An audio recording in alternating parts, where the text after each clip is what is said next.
ప్రార్థన చేసుకుందాం. మహోన్నతుడ, సర్వశక్తిమంతుడ, సర్వాధికారి, జీవం కలిగిన ప్రభువా, కృపగలిగిన యేసు, కృపలో ఐశ్వర్యవంతుడైన దేవుడు తండ్రి, నీ నామమునకు మహిమ, ఘనత, ప్రభావములు కలుగును గాక. ఇదిగో ప్రభు, ఈ సమయంలో దేవా నీ సన్నిధిలోకి వచ్చాము, పాటల ద్వారా నేను ఆరాధించాము, స్తుతించాము, గణపరిచాము తండ్రి. ఇప్పుడు ఈ సమయంలో నీ వాక్యములు వెళ్తూ ఉండగా దేవా నీవే మమ్మల్ని నడిపించండి. ఓ నీ వాక్యం ద్వారా మాతో మాట్లాడండి. ఓ నీ పరిశుద్ధాత్మలో నుంచి మాకు ఏది అవసరమో అవసరమైన వాక్యమును మాకు విరిచి వడ్డించండి ప్రభువా. ఓ నీ బిడ్డలు నీ యొక్క వాక్యమును తినడానికి, భుజించడానికి ఆత్మీయ మనసు, ఆత్మీయ చేతులు, ఆత్మీయ హృదయము వారికి మీరు దయచేయమని ప్రార్థిస్తున్నాం తండ్రి. యేసుక్రీస్తు నామములో ప్రతి బిడ్డను మీరు స్వాధీనపరచుకొని ఓ దేవ మీరే విరిచి వడ్డించి స్వస్థముగా గ్రహింపు మాకు దయచేయమని ప్రార్థిస్తున్నాం దేవా. ఓ యెహోవా పిల్లలు యెహోవా చేత ఉపదేశం పొందుతారని వాగ్దానం చేసిన దేవుడవు. ఓ ఈ స్థలంలో నీవే ఉండి మా పక్షముగా నువ్వు మాతో మాట్లాడమని ప్రార్థిస్తున్నాము. గ్రహించినట్లుగా మా మనసులు తెరవమని ప్రార్థిస్తున్నాము. ఓ దేవా, ఎదురాడుచున్న ప్రతి దురాత్మ, దయ్యపు శక్తులను, క్రీస్తు విరోధి ఆత్మలన్నిటినీ ప్రభు అయిన యేసుక్రీస్తు నామములో బంధిస్తున్నాం దేవా. ఈ నామములో స్వతంత్రంగా నీ పరిశుద్ధాత్మ మాతో కదలాడును గాక. నీకే అప్పగించుకుంటూ మా జీవితాలు మీకు సమర్పించుకుంటూ ప్రభు అయిన యేసుక్రీస్తు నామములో ప్రార్థిస్తున్నాం తండ్రి, ఆమేన్. ఈ సమయంలో అందరూ కూర్చుందాం. ప్రభు అయిన యేసుక్రీస్తు నామమున మహిమ కలుగును గాక.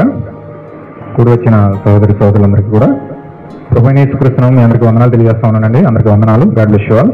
ఇక్కడ మనము 7 పండుగల కోసం మాట్లాడుతూ ఉన్నాం. 7 పండుగలు విమోచనలో 7 పండుగలు భాగమై ఉన్నాయి. మనం విమోచనలకు వెళ్ళడానికి దేవుడు 7 పండుగలు మనకు ఏర్పాటు చేసేటని మనం వింటా ఉన్నాం. దేవుడు మనం విమోచించబడడానికి, విమోచనగా ఒక నూతన శరీరము పొందుకోవడమై ఉన్నది. ఈ యొక్క 7 పండుగల ద్వారా మనం ఈ వాక్యము వెళ్తా ఉన్నాం కాబట్టి చక్కగా 1 by 1 మనం నేర్చుకుంటూ మనం ముందుకు వెళ్ళడానికి దేవుడు చక్కగా మనకు కృప చూపిస్తా ఉన్నాడు. ఏమా 7 పండుగల ద్వారా మనం విమోచన పొందుకోబోతా ఉన్నాం.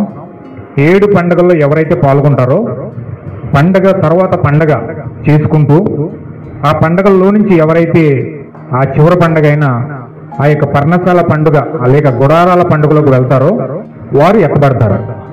ఏమా ఎవరు ఎత్తబడతారండి? పస్కా పండుగ మొదలుపెట్టి గుడారాల పండుగ వరకు ఎవరైతే ఆ యొక్క పండుగల్లో పాల్గొంటారో ఆ పండుగల్లో ఉన్న అర్థాన్ని భావించి ఆ పండుగల్లో ఉన్న ఆ యొక్క ప్రత్యక్షతను పట్టుకొని ఎవరైతే అందులో పాలుపంపులు పొందుకుంటారో వాళ్ళు మాత్రమే ఎత్తబడతారు. హల్లెలూయా. ఎవరైతే 7 పండుగలో పాల్గొంటా ఉన్నారో వారు మాత్రమే ఎత్తబడతారు. ఆ ఎత్తబాటు విశ్వాసము పొందుకున్న వాళ్ళు మాత్రమే థియోపని పొందుకుంటారు. ఏమా థియోపని అంటే చెప్పాను మీకు, వాక్య శరీరమైనది. పర్ణశాలల పండుగ అంటే గుడారాల పండుగ. గుడారాల పండుగ అంటే ఏంటండి? గుడారము అంటే శరీరం అని అర్థం. ఇది ఆల్రెడీ లేఖనాలు చూపించాను హెబ్రీ పత్రికలో. గుడారము అంటే ఏంటండి? శరీరము. ఏ శరీరం అది? వాక్య శరీరము. అంటే మనము మొదలుపెట్టి 7వ పండుగ కాడికి వచ్చేటప్పుడు ఏమనుకుంటున్నాం? 7వ పండుగ ఏంటంటే థియోపని పండుగ. ఏంటండి? థియోపని పండుగ అంటే గుడారాల పండుగ, అంటే వాక్య శరీరం యొక్క పండుగ. పండుగ అంటే మనము ఆ శరీరంలోకి వెళ్ళడమే పండుగ. హల్లెలూయా. చూడండి, చాలా మంది పండుగ చేసుకుంటారు. సంవత్సరం క్రిస్మస్ వస్తుంది, డిసెంబర్ 24 నైటు 25 నైటు చేసుకుంటారు. 1వ తారీఖు నుంచి మొదలుకొని 31వ తారీఖు వరకు ఆ పండుగ చేసుకుంటారు. అంటే పండుగలోకి వెళ్తున్నామంటే అర్థం ఏంటంటే ఎప్పుడు పడితే అప్పుడు పండుగ రాదు, కానీ అది ఎప్పుడు వస్తుందంటే సంవత్సరానికి ఒకసారి వస్తుంది. అది 24, 25 వస్తుంది. అప్పుడు ప్రజలందరూ ఏం చేస్తారంటే కొత్త బట్టలు కొనుక్కోవడము, లేకపోతే ఆ రోజు బిర్యానీలు చేసుకోవడము, లేకపోతే వారికి సంబంధించిన ఆనందాన్ని కుటుంబాలతో పంచుకోవడము, ఫ్యామిలీస్తో పంచుకోవడము, అలాగా వాళ్ళు ఆనందాన్ని గడుపుతారు. ఏమా అంటే వాళ్ళు ఆ పండుగలోకి అడుగు పెడతా ఉన్నారనమాట. అలాగే ఇప్పుడు ఇది మానవ సంబంధమైన పండుగ. వీళ్ళు కేవలం బిర్యానీతోనో లేకపోతే నలుగురితో సహవాసంతోనో ఈ పండుగ అనేది ఆగిపోతుంది. ఆ రోజు 24 నైట్ వస్తే 25 వస్తే మళ్ళీ పండుగ అయిపోతుంది, ఆ పండుగ జరిగిపోతుంది. కానీ ఇది గుడారాల పండుగ అంటే సాక్షాత్తు దేవుని యొక్క శరీరంలోకి అడుగు పెట్టడమే గుడారాల పండుగ ఉన్నది. హల్లెలూయా. ఇప్పుడు దేవుని యొక్క శరీరంలోకి అడుగు పెట్టడం అంటే ఎవరైతే దేవుని యొక్క శరీరంలోకి అడుగు పెడతా ఉన్నారో వాళ్ళకి ఏదో సంవత్సరానికి ఒక్కసారి వచ్చే పండుగ చేసుకోరు, కానీ వాళ్ళకి ప్రతి క్షణము కూడా పండుగే. హల్లెలూయా. ప్రతి క్షణము కూడా పండుగే. క్రీస్తులోకి ఒక వ్యక్తి వెళ్ళాడంటే, పరిశుద్ధాత్మ పొందుకొని దేవుని యొక్క శరీరంలోకి ఒక వ్యక్తి వెళ్ళాడంటే అతని అంత ఆనందము కలిగిన వ్యక్తి ఈ ప్రపంచంలోనే లేడండి. ఏమా అంటే అందులో నిరంతరము కూడా ఆనందం ఉంది, సంతోషం ఉంది, మహా ఆనందం ఉన్నది. అందులో ఉన్నంత సంతోషం, ఆనందం ఇంకా మీరు సినిమాలు చూసినా రాదు, సీరియల్ చూసినా రాదు, ఒక 3 అంశాలు మందేసినా రాదు, లేకపోతే మీరు ఆనందం వెతుక్కుంటారు చూసారా, ఏ ఆనందంలో కూడా అంత సంతోషం ఉండదు. హల్లెలూయా. అంత ఆనందం క్రీస్తులో ఉంటుంది. అయితే వాస్తవానికి ఒక వ్యక్తి క్రీస్తులోనికి వెళ్ళడానికి ఇష్టపడ్డాడు. సంఘంలోకి వెళ్ళడానికి అందరూ ఇష్టపడతారు. 2 భార్యలు ఉన్నవాడు కూడా సంఘంలోకి రావచ్చు. తప్పులు చేసి, అబద్ధాలు ఆడేసి, మోసం చేసేసి, ఎన్ని కార్యాలు చేసేసి కూడా సంఘంలోకి రావచ్చు. సంఘంకి వచ్చి కూర్చుని చక్కగా కొంచెం పరిశుద్ధులకు కూర్చుని తిరిగి వెళ్ళిపోవచ్చు. ఇప్పుడు దేవుని యొక్క శరీరంలో మనం అడుగు పెట్టినప్పుడు దేవుని యొక్క శరీరంలో మనకు సంతోషం ఉంది, ఆనందం ఉంది. చాలా మనుషులు ఆశించిన దానికంటే ఎక్కువ సంతోషం దేవుని యొక్క శరీరంలో ఉంది. అయితే ప్రజలు ఏం చేస్తారంటే దేవుని యొక్క శరీరంలో ఉన్న ఆనందాన్ని చూడడానికి బదులుగా ఈ లోకంలో ఉన్న ఆనందాలను ఎక్కువ ఎదగడానికి ప్రయత్నం చేస్తారు. అంటే దెయ్యం ఏం చేసిందంటే దేవునిలో ఉన్న ఆనందం చూస్తే ప్రజలందరూ కూడా ఆనందంలోకి వెళ్ళిపోయి, ఆ శరీరంలోకి వెళ్ళిపోయి సాతాన్ని అందరూ వదిలేస్తే సాతాను ఒంటరివాడు అయిపోయి పిచ్చవాడు అయిపోతాడు కనుక వాడు ఏం చేశాడంటే దేవుని ప్రజలందరినీ కూడా లోకం వైపు ఆకర్షించి, లోక కార్యాల వైపు ఆకర్షించి నిజమైన దేవుని యొక్క ఆనందాన్ని చూడనివ్వకుండా వీడు దానికి ఆల్టర్నేటివ్ అనేకమైన ఆనందాలు తయారు చేసి మన ముందు ఉంచుతాడు. హల్లెలూయా. అయితే ఖచ్చితంగా ఒక వ్యక్తి దేవుని యొక్క ఆనందాన్ని చూసినప్పుడే మనకు అర్థమవుతుంది. చూడండి, ఒక బిర్యానీ తిన్నామనుకోండి, ఒక షాప్లోకి వెళ్ళి ఒక బిర్యానీ తిన్నాం, అది చక్కగా టేస్ట్గా ఉంది. మన యొక్క ఎంత టేస్ట్ ఆశించామో ఆ టేస్ట్ అక్కడ దొరుకుతుంది. అప్పుడు ఏం చేస్తాం మనం? ఆ రోజు అక్కడ తినేసి మరలా అనుకుంటాం, మరలా ఎప్పుడన్నా బిర్యానీ తినాలనిపిస్తే ఇక్కడికి రావాలి, మరలా ఎప్పుడన్నా బిర్యానీ చేసుకోవాలనిపిస్తే, తినాలనిపిస్తే మళ్ళీ ఇక్కడికి రావాలనిపిస్తుంది. అంటే టేస్ట్ మనకు దొరికింది. ఎప్పుడన్నా తినాలనిపిస్తే మళ్ళీ అక్కడ పరిగెడతాం, ఎందుకంటే ఆశ బాగుంది కాబట్టి, అక్కడ నీట్గా దొరికింది కాబట్టి, చక్కగా టేస్ట్ దొరికింది కాబట్టి. అలాగే ఆ బట్టల షాపులో మనకి ఏదైతే మంచిగా దొరికింది అని మనకు అనిపించిందో మరలా సంవత్సరం బట్టలు కొనుక్కునే సమయం వచ్చేసరికి మళ్ళీ అదే షాప్లోకి వెళ్తాం. ఎందుకని? అక్కడ అన్ని డిజైన్స్ దొరుకుతున్నాయి, మనకు ఆశించిన కలర్ దొరుకుతుంది, మనకు ఆశించిన సైజు దొరుకుతుంది, అన్ని కూడా మనకు అక్కడ దొరుకుతున్నాయి. కాబట్టి మనం అన్ని షాపులు వదిలేసి తిరిగి నేరుగా ఆ షాపులోకి వెళ్తాం. ఎందుకంటే మనకు అక్కడ మంచి దొరికింది కాబట్టి, నచ్చింది కాబట్టి. లోపల చూపించే వ్యక్తి కూడా చక్కగా మనకి అందంగా చూపిస్తున్నాడు కాబట్టి ఐటమ్స్ అన్ని మనకు తిరిగి మనకు అక్కడికే వెళ్ళాలనిపిస్తుంది. హల్లెలూయా. అలాగే సాతానుడు ఏం చేస్తున్నాడంటే దేవుని యొక్క నిజమైన ఆనందాన్ని చూడనివ్వకుండా, నిజమైన సంతోషాన్ని చూడనివ్వకుండా, జీవితంలో అసలైన లక్ష్యం వైపు మనిషి ప్రయాణం చేయనివ్వకుండా వీడేం చేస్తున్నాడంటే ఆల్టర్నేటివ్గా ఈ ప్రపంచంలో అన్ని కూడా సృష్టించేసి, అన్ని కూడా తయారు చేసేసి మన దగ్గర పెట్టేశాడు. ఇప్పుడు ఇవన్నీ మనకు దొరుకుతుంటే బ్రతుకంటే ఇంతే కదా, జీవితం అంటే ఇంతే కదా, మనకు కావాల్సింది ఈ షాపులో దొరుకుతుంది, మనకు కావాల్సింది ఈ సినిమాలో దొరుకుతుంది, మనకు కావాల్సింది ఈ ప్యాకెట్ అక్కడ దొరుకుతుంది, మనకు కావాల్సింది ఈ స్త్రీ దగ్గర దొరుకుతుంది, మనకు కావాల్సింది ఈ పురుషుడి దగ్గర దొరుకుతుంది, మనకు కావాల్సింది ఈ యొక్క సూపర్ మార్కెట్లో దొరుకుతుంది. అన్నీ కూడా ఆల్టర్నేట్, అన్ని ప్రపంచంలో రెడీగా ఉన్నాయి కాబట్టి అన్ని కూడా. గాలి లేదు అనుకోండి, గాలి ఆడతలేదు, మనకి ఊపిరి చల్లపట్లేదు. అందుచేత మనం గబగబా హాస్పిటల్కి వెళ్తే ఏం చేస్తాడు? కృత్రిమ ఆక్సిజన్ పెడతాడు, ఆ గ్యాస్ బండ్ పట్టుకొస్తాడు, మనకు ముక్కు తగిలిచ్చేస్తాడు. ఇప్పుడు మనకు తీసుకోవడానికి ఇబ్బంది అయిపోతుంది, ప్రకృతికి వెళ్ళి మనం లాక్కోలేకపోతున్నాం, మనకు అవసరం, మనకి ఇబ్బంది అయిపోతుంది. అప్పుడు ఏం చేస్తాడంటే గ్యాస్ పట్టుకొచ్చి ఆల్టర్నేట్ మన ముక్కు కూడా తగిలిచ్చేస్తాడు.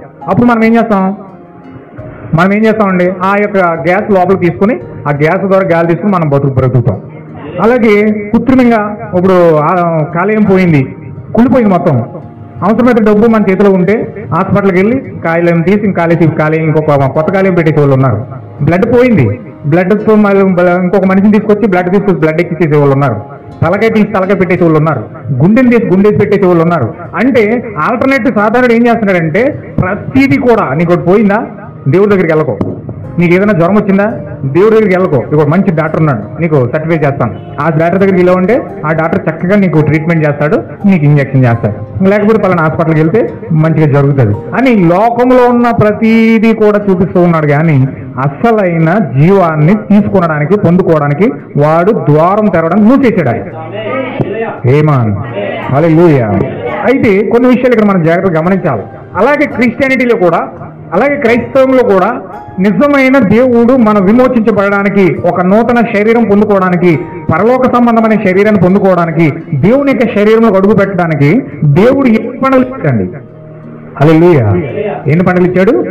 7 పండుగ, పులియని రొట్టెల పండుగ, ప్రథమ ఫలముల పండుగ, పెంతుకొస్తు పండుగ, ప్రాయశ్చిత్తార్థ పండుగ, బూరల పండుగ, పర్ణశాలల పండుగ. ఇలా 7 పండుగలు దేవుడు ఇచ్చాడు. 7 పండుగలు దేవుడు ఇస్తే మనిషి విమోచించబడి దేవుని సన్నిధిలోకి వెళ్ళడానికి 7 పండుగలు చేయాలి. 7 పండుగలు చేస్తే అతను విమోచించబడి దేవుని శరీరంలో వెళ్ళిపోతాడు. అయితే సాతానుడు ఏం చేశాడంటే 7 పండుగలు చేస్తే ఖచ్చితంగా గుడార పండుగలో వెళ్ళిపోయి గుడారం పొందేసుకుని దేవుని యొక్క శరీరం పొందుకుని దేవుడి దగ్గరికి వెళ్ళిపోతాడు. ఈ వ్యక్తి నాకు దొరకడు అని చెప్పేసి సాతానుడు ఏం చేశాడంటే 7 పండుగలు మనిషి చేయకూడదు, వాళ్ళకి తెలియకూడదు, అవి ఎలా చేయాలో కూడా తెలియకూడదు. అందుచేత వీళ్ళకి నా పండుగలు పెడతాను, నా పండుగలు వారిని ఆహ్వానిస్తాను. ఏంటి నా పండుగ ఏంటంటే, నా పండుగ క్రిస్మస్ పండుగ, నా పండుగ ఈస్టర్ పండుగ, నా పండుగ భస్మ బుధవారం పండుగ. ఇవాళ పండుగ ఏదో ఉంది, డినామినేషనల్ చేసుకుంటున్నారు పండుగ.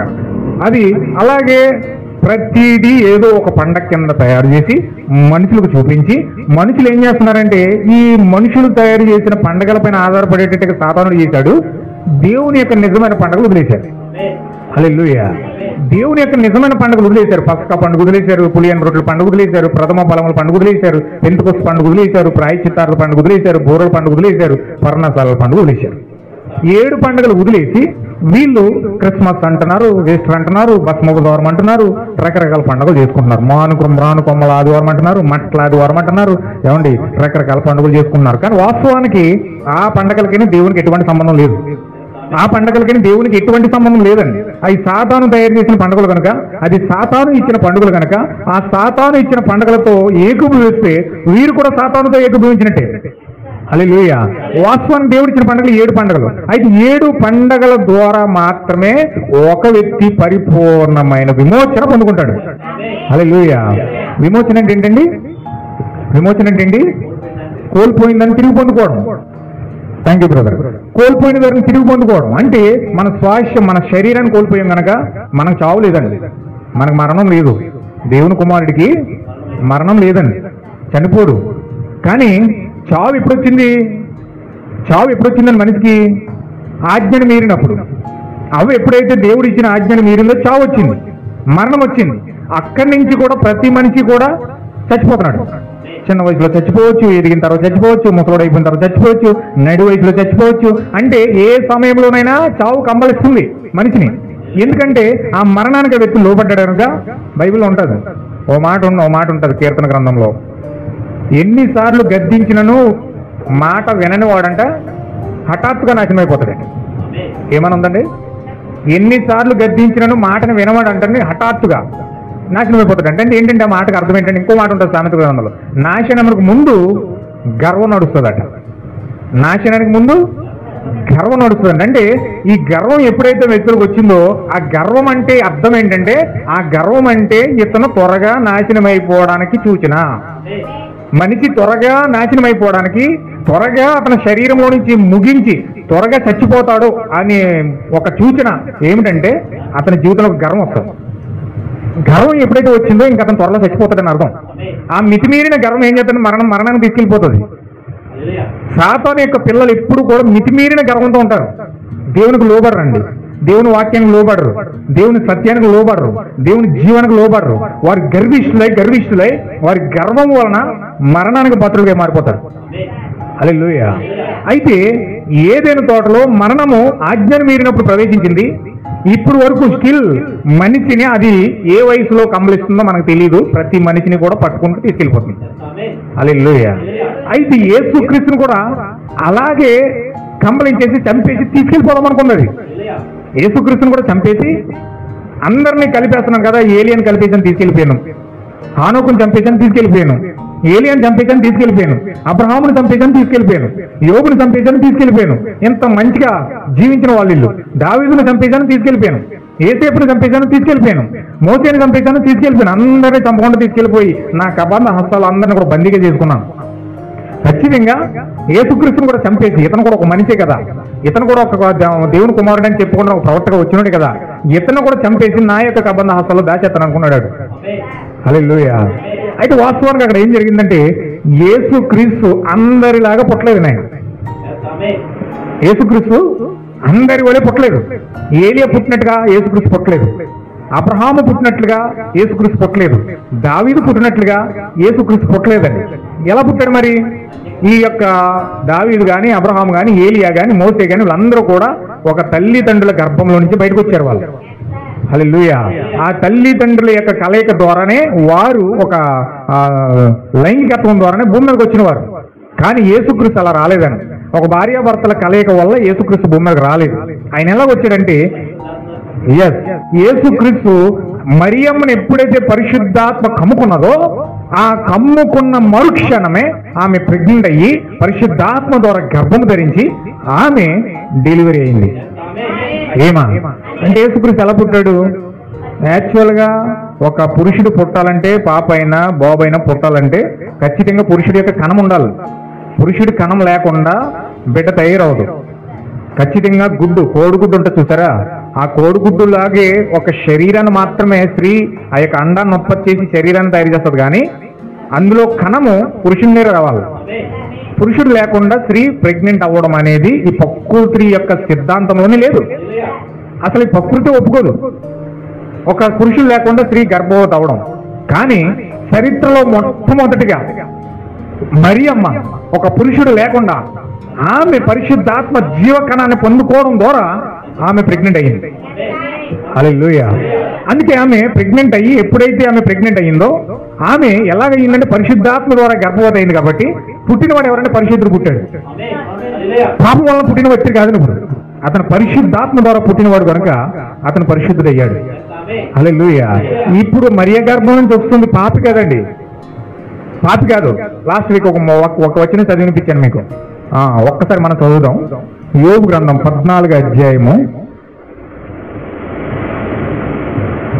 యోబు గ్రంథం 14వ అధ్యాయము 4వ వచనం. పాప సహితుల్లో నుండి పాపరహితుడు పుట్టగలిగిన ఎంత మేలు, అలాగున ఎవడునో పుట్టనేరడు అని యోబు అంటున్నాడు. ఇక్కడ కొంచెం జాగ్రత్త మీరు గమనించాలి. యోబు ఏమంటున్నాడంటే పాప సహితునిలో నుండి పాపరహితుడు పుట్టగలిగిన ఎంత మేలు, అలాగున డిక్లేర్ చేసేసాడు యోబు. అంటే ఒక పాపిలో నుంచి పరిశుద్ధుడు పుట్టగలిగిన ఎంత మేలు, అలాగూ ఎవడు పుట్టడు అని యోబు డిక్లేర్ చేశాడు. హల్లెలూయా. ఒక పాపిలో నుంచి పరిశుద్ధుడు ఎలా వస్తాడండి? అది ఎలా సాధ్యమవుతుంది? అసలు అది సాధ్యం కాని పని. ఒక పాపిలో నుంచి, ఒక పాప రహితుడు నుంచి పాప సహితుడు పుట్టగలడం అసాధ్యం. అలాగెవడు పుట్టడు. కానీ మొట్టమొదటిగా చరిత్రలో ప్రపంచము స్టార్ట్ అయిన తర్వాత మొట్టమొదటిగా మరియం గర్భంలో నుంచి ఒక పాపిలో నుంచి పరిశుద్ధుడు వస్తున్నాడు. హల్లెలూయా. ఒక పాపిలో నుంచి పరిశుద్ధుడు వస్తున్నాడు. అందుకే అక్కడే మొదలు పెట్టారు క్రీస్తు శకము, క్రీస్తు పూర్వం అన్నారు. ఎందుకు మారిపోయింది అలాగా? అసలు ఆ శకాలో పూర్వాలో అప్పుడు లేవు. అసలు కాలం స్టార్ట్ అయ్యిందే క్రీస్తుతో, కాలం ఎండ్ అయ్యిందే క్రీస్తుతో, కాలం ప్రారంభమైందే క్రీస్తుతో. క్రీస్తు పూర్వం అంటే క్రీస్తు పుట్టిన తర్వాత, క్రీస్తు శకం అంటే క్రీస్తు పుట్టక ముందు. హల్లెలూయా. భూమి మీద చాలా మంది మహానుభావులు పుట్టారు, కానీ ఎవరు కూడా కాలంతో ముడిపెట్టబడలేరు. మొట్టమొదటిసారి క్రీస్తు ఎప్పుడైతే పుట్టాడో అప్పుడు మారిపోయింది క్రీస్తు శకము, క్రీస్తు పూర్వం అని. హల్లెలూయా. అయితే ఎందుకు అలా మారిపోయిందంటే, ఎందుకు అంత ముద్ర ఆయన మీద పడిందంటే, మొట్టమొదటి చరిత్రలో మొట్టమొదటిగా ఒక పాపిలో నుంచి పరిశుద్ధుడు వస్తున్నాడు. హల్లెలూయా. ఒక పాపిలో నుంచి ఎప్పుడైతే పరిశుద్ధుడు వచ్చాడో, ఇప్పుడు ఆ పరిశుద్ధుడు వచ్చిన తర్వాత నుంచి ఎప్పుడైతే అక్కడ దేవుని యొక్క జీవ కణము భూమి మీద ప్రారంభమైంది. హల్లెలూయా. చాలా జాగ్రత్తగా మీరు గమనించాలి. ఇప్పుడు యేసుక్రీస్తు కాలం ప్రారంభమైంది. ఒక పాపిలో నుంచి పరిశుద్ధుడు పుట్టాడు. అప్పటి వరకు పాపిలో నుంచి పాపి వచ్చాడు, పాపిలో నుంచి పాపి వచ్చాడు కానీ పరిశుద్ధుడు రాలా, సాధ్యమవలే. యోబు పుట్టాడు, పాపిగానే పుట్టాడు. చూడండి యోబు ఎలా తిట్టుకుంటున్నాడు అక్కడ 14వ అధ్యాయంలో. యోబు తిట్టుకుంటున్నాడు చూడండి అక్కడ 14వ అధ్యాయము 1 నుంచి చదవండి. స్త్రీ నరుడు కొద్ది దినముల వాడై మిక్కిలి బాధనందును పువ్వు వికసించినట్లు వాడిపోతాడు, చచ్చిపోతున్నాడు. అంటే మనిషి యొక్క జీవితం ఎలా ఉంది? వాడు చక్కగా పువ్వు వికసించినట్లు వికసిస్తున్నాడంట. చక్కగా చిన్నప్పుడు చూడండి ముద్దొస్తారు, ఎత్తుకోవడానికి ముద్దొస్తారనమాట వాళ్ళు నవ్వడానికి. స్త్రీ కనిన నరుడట కొద్ది దినముల వాడై మిక్కిలి బాధ నుండి చచ్చిపోతున్నాడు, బాధపడుతున్నాడు. ఎవరు కన్నవాడు? స్త్రీకి. స్త్రీకి పుట్టిన ప్రతి వ్యక్తి కూడా చచ్చిపోతాడండి, మరణం తప్పదు. అసలు జన్మ ఎలా రావాలంటే పురుషుల నుంచి పుట్టాలి, స్త్రీకి ద్వారా పుట్టకూడదండి. జన్మ ఎలా రావాలంటే పురుషుల నుంచే పుట్టాలి, స్త్రీకి పుట్టకూడదు. ఆదాము ఎవరు పుట్టాడు ఏమండి? ఆదాము మొట్టమొదటిగా ఎవరు పుట్టాడంటే దేవుడికి పుట్టాడు. ఎలా పుట్టాడు? నా శరీరంలో నా రూపంలో ఒక మనిషి కలుగును గాక అని పలకబడిన మాట ద్వారా ఆదాము పుట్టాడు. హల్లెలూయా. ఆదామును దేవుడు పుట్టించింది ఎలాగంటే మాట పలికితే అక్కడికి వచ్చాడు మనిషి, అలా పుట్టాలి. కానీ సాతానుడు ఏం చేసేది తెలుసండి, ఆ యొక్క ప్రాసెస్ అనేది మార్చేసి పతికి మార్చేసాడు. వాడి పేరే మార్చడమే. ఫస్ట్ ఆది కాలంలో మనిషిని మార్చడం మొదలుపెట్టాడు. చూడండి, ఎవరితోనన్నా పిల్లడు సహవాసం చేసేయడం చెడిపోతున్నాడు అనుకో, మనం ఏమంటాం గమ్ముని, ఊరే నువ్వు అలాంటి తిరిగి తిరిగి తిరిగి మొత్తం చెడిపోయారు నువ్వు, అది మార్చేయండి మైండ్ అంతానే అంటారు లేదా? ఎవరు మార్చేశారు?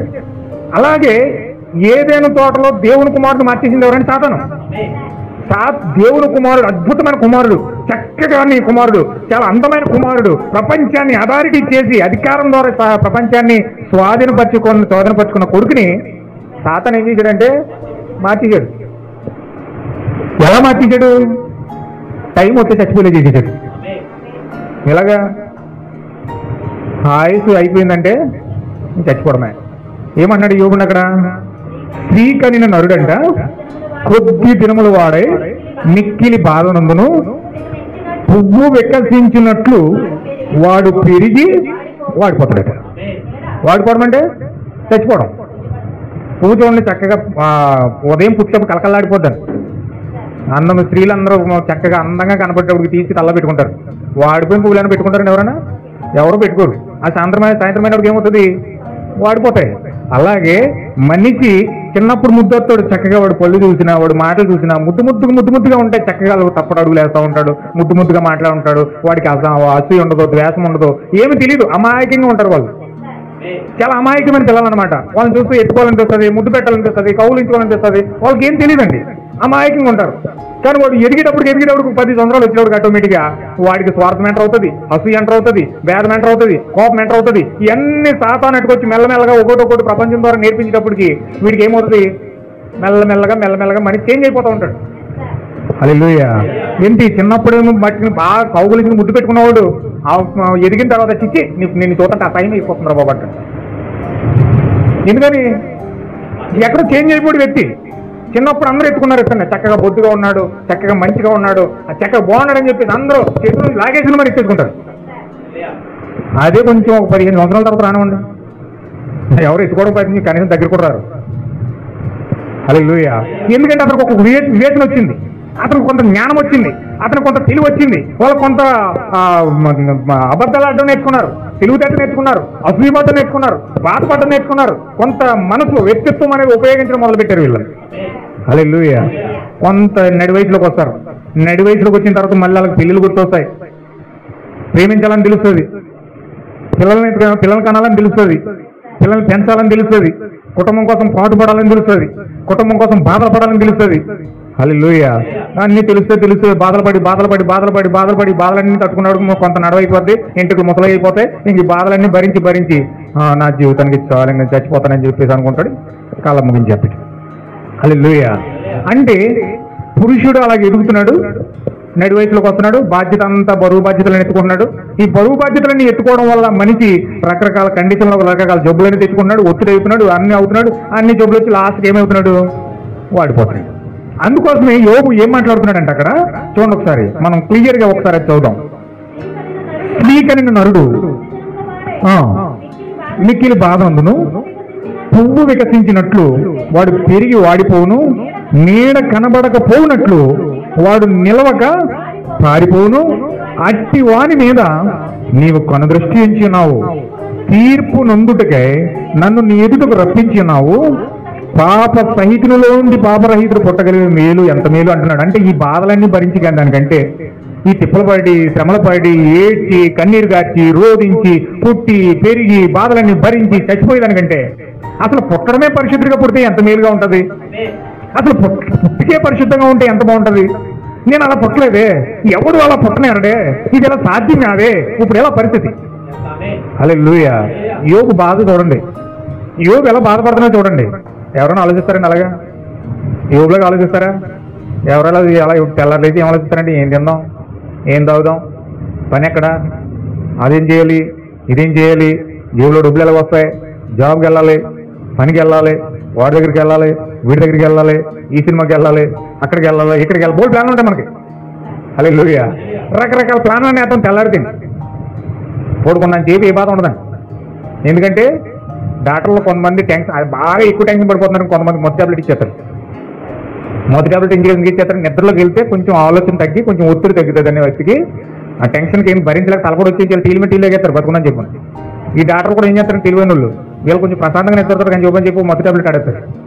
మొదటి టాబ్లెట్ ఇచ్చారనుకో కొంచెం పడుకున్న చేపు బాగుంటుంది వాళ్ళకి. ఆ పడుకుని లేచి పోగంట అలా కూర్చునేసరికి మళ్ళీ వచ్చేస్తాయి. ఆ లేనిపోయిన ఆలోచనలు అన్నీ మళ్ళీ వచ్చేస్తాయి. మళ్ళీ వచ్చేసరికి మళ్ళీ స్టార్ట్ అయిపోతుంది తలపోటు. అలా ఉంటుంది మనిషి జీవితం. హల్లెలూయా. యోబుకి ఎంత బాధ వచ్చిందండి. ఈ బాధలన్నీ పడి కంటే ఎందుకు వచ్చిన బతుకురా బాబు ఇది. అసలు మనం స్త్రీకి పుట్టినందుకే ఈ బాధలన్నీ కదా. అసలు ఈ బాధలన్నీ పోవాలంటే పరిశుద్ధిగా పుడితే ఎంత బాగుంటుంది. అది పరిశుద్ధిగా పుడితే బాగుండు, కానీ అలాగే ఎవడ పుట్టినారడే, అవకాశం లేదే. బాధపడుతున్నాడు. ఇంక చూడండి, ఇంకా చదువుదాం, మన కిందకి వెళ్దాం. నరుల ఆయుష్కాలము పరిమితి కలది, వారి నెలల సంఖ్య నీకు తెలిసే ఉన్నది. మించజాలని పరిమాణమును నీవు వారికి నియమించి ఉన్నావు. కూలి వారి వలె తమకు నియమింపబడిన పనిని.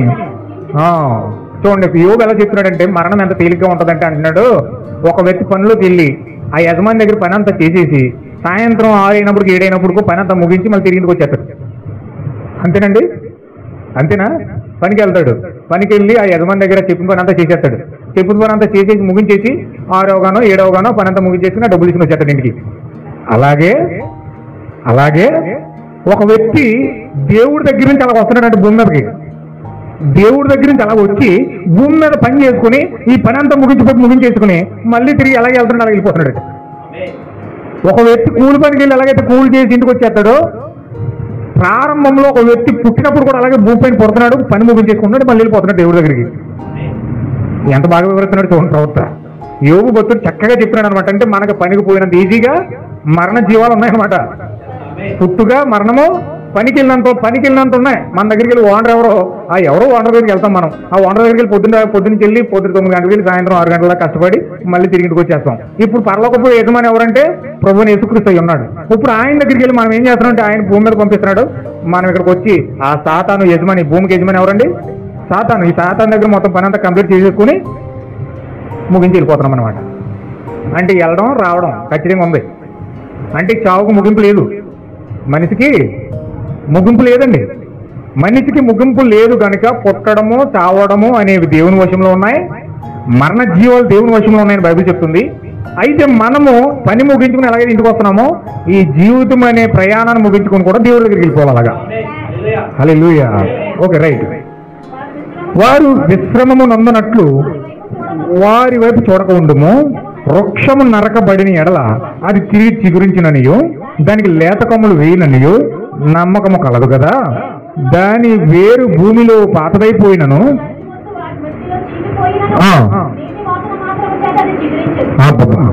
అద్భుతంగా ఆలోచిస్తున్నాడు యోగు భక్తుడు. యోగు గారు చాలా అద్భుతంగా ఆలోచిస్తున్నాడు. నేను పనికి వెళ్ళి తిరిగి ఇంటికి వచ్చేసినట్టుగానే నా జీవిత ప్రయాణం ఉంది కదా, ఇదేంటి చెట్లు నరకబడితే ఆయన నీటి వాసన తగలగానే మళ్ళీ అయిపోయి చిగురిస్తున్నాయి, లేకపోతే ఏదైనా నరికేసినప్పుడు దాన్ని నీళ్ళేసి పెంచితే మళ్ళీ ఆటోమేటిక్గా వసంతకాలంలో చిగురేస్తుంది. మరి నేను ఎలాగ ముగించేసి నా జీవితాన్ని ముగించేసి వెళ్ళిపోతున్నా, నా జీవితాన్ని ముగించి ఇదేనా? చచ్చిపోతే ఇంకేం లేదా? చావు తర్వాత నేను ఇంకేం పొందుకోలేనా? చెట్లకు ఉన్నది అవి చచ్చిపోయినా తిరిగి చిగురిస్తున్నాయి. మరి నా బతికేంటి ఇలాగ అయిపోయింది, చచ్చిపోయిన తర్వాత నేను కనపడలేదేంటి? మరి నేను ఎక్కడికి వెళ్తాను? యోగు ఆలోచిస్తున్నాడు అక్కడ. ఒక ఆయన అడిగిన ఈ ప్రశ్న, ఒక పెద్ద ఆయన యోగులకు ఆలోచిస్తున్నాడంటే మనం అయితే ఆలోచిస్తామా అన్నాను. చచ్చిన తర్వాత ఎవరు చూపించాడండి అన్నీ? బతుకున్నప్పుడు చూసుకోవాలి అన్నీ, చచ్చిన తర్వాత ఇవన్నీ చూసొస్తామండి, మనకు అవసరం ఇవన్నీ అన్నాడు ఒక పెద్ద పాస్టర్ గారు. మరి పెద్ద పాస్టర్ గారు ఇలాగ ఆలోచిస్తే మరి యోబు ఎందుకు ఆలోచించాడు అలాగా? అంటే యోబు కంటే తెలివైనడినా? యోబు కంటే ఎక్కువ విశ్వాసం నీకు ఉందా? అంటే యోబుకు లేని ప్రత్యక్షత ఈయన వచ్చేసిందంటవా? నేను అడిగాను ఆయన్ని, యోబు కంటే జ్ఞానిలాగా ఉన్నారు మీరు, చాలా ఎక్కువ జ్ఞానం కనపడుతుంది మీకు, యోబుకే లేదని ఆ జ్ఞానం నాకు బైబిల్ కనపడతలేదు. అసలు బైబిల్లో సొలొమోను కంటే జ్ఞానవంతుడు యోబు అని బైబిల్ చెప్తుంది. హల్లెలూయా. సొలొమోను కంటే జ్ఞానవంతుడని యోబు. అంత శాస్త్రం రాశాడు యోబు గ్రంథంలో. ఆకాశాల నుంచి, నక్షత్రాల కాల నుంచి, భూమి నుంచి, సూర్యుడి నుంచి, గ్రహాలన్నిటి కోసం, ప్రకృతి అంతటి కోసం, సృష్టి అంతటి కోసం 60 బైబిల్లో 66 గ్రంథాలు ఉంటే 66 గ్రంథాలు ఒకే గ్రంథంలో వివరించిన వ్యక్తి ఎవరంటే యోబు. అంత జ్ఞానవంతుడండి. అలాంటి వ్యక్తికి లేని ప్రత్యక్షత ఈ పెద్ద పాస్టర్ గారికి వచ్చింది ఇక్కడ. హల్లెలూయా. చాలా జ్ఞానవంతుల్లా ఉన్నారు మీరు, యోబుకే బుద్ధి లేదని పాపం అలాగా ఆలోచించడానికి అని అలా మాట్లాడు బాబు, అలా మాట్లాడు నువ్వు. యోబు అంటే ఆ స్థాయిని బట్టి అలా మాట్లాడాడు. మరి నీదే స్థాయి అన్న, నీ డిబేట్ నీ వాదన తీస్తే చాలా కొంచెం ఎక్కువ దూరం వెళ్ళిపోతాను. నీదే స్థాయి అని అడిగాను. అమ్ము నీతో వాదించలేకపోతున్నాను నేను, నా వయసు సరిపోవట్లేదు అని ఇది వాదించకంటున్నాడు. మళ్ళీ అతను వయసు సరిపోవట్లేదు, మరి వయసు అతనికి 70 సంవత్సరాలు, ఎలాగో ఆలోచించాలి?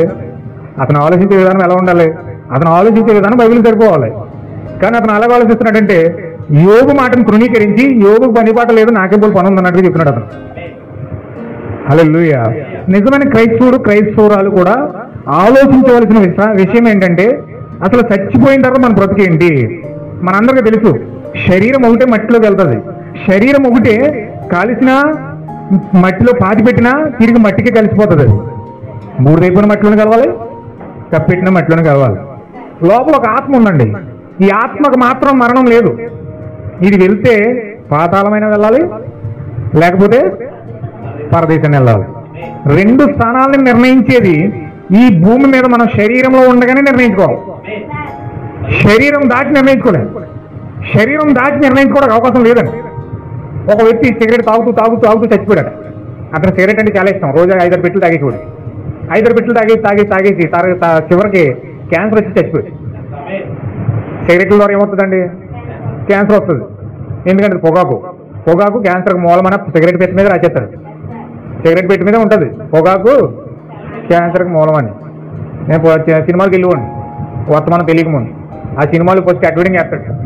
ఒకడే గుండు కాలిపోతున్నట్టు, ఒకటి నోటు కాలిపోతున్నట్టు, ఒకడే మార్చాకు వచ్చేస్తున్నట్టు రకరకాల అన్ని చూపించి లాస్ట్ ఏమంటాడంటే పొగాకు హానికరం అని చెప్పి ఆ పొగాకు చూపిస్తాడు. అడ్వర్టైజింగ్ అనమాట.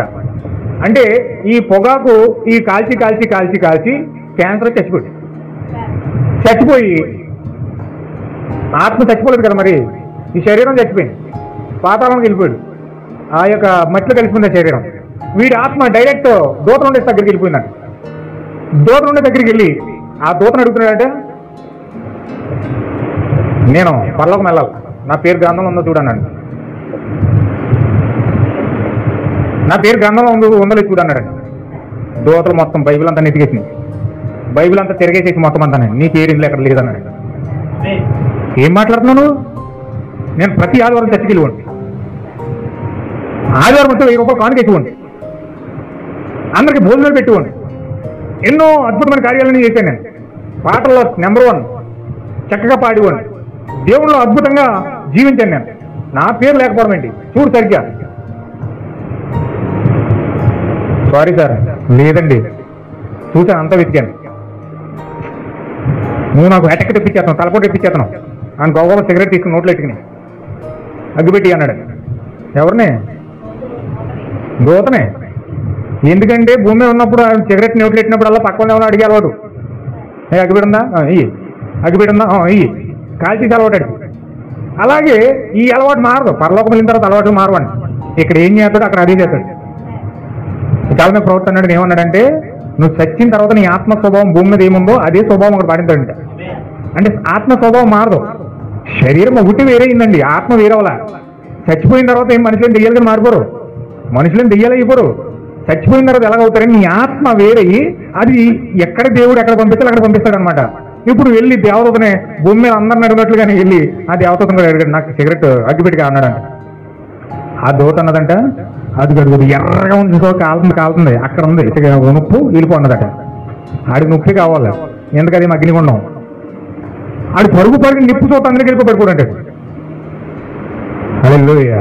ఆడు నిప్పే కనపడ్డది. ఆడి సిగరెట్ వెలిగించుకోవాలని నిప్పు కోసమే చూసుకున్నాడు, కానీ అది అగ్నిగుండం మన సంగతి తెలియలేదు. హల్లెలూయా.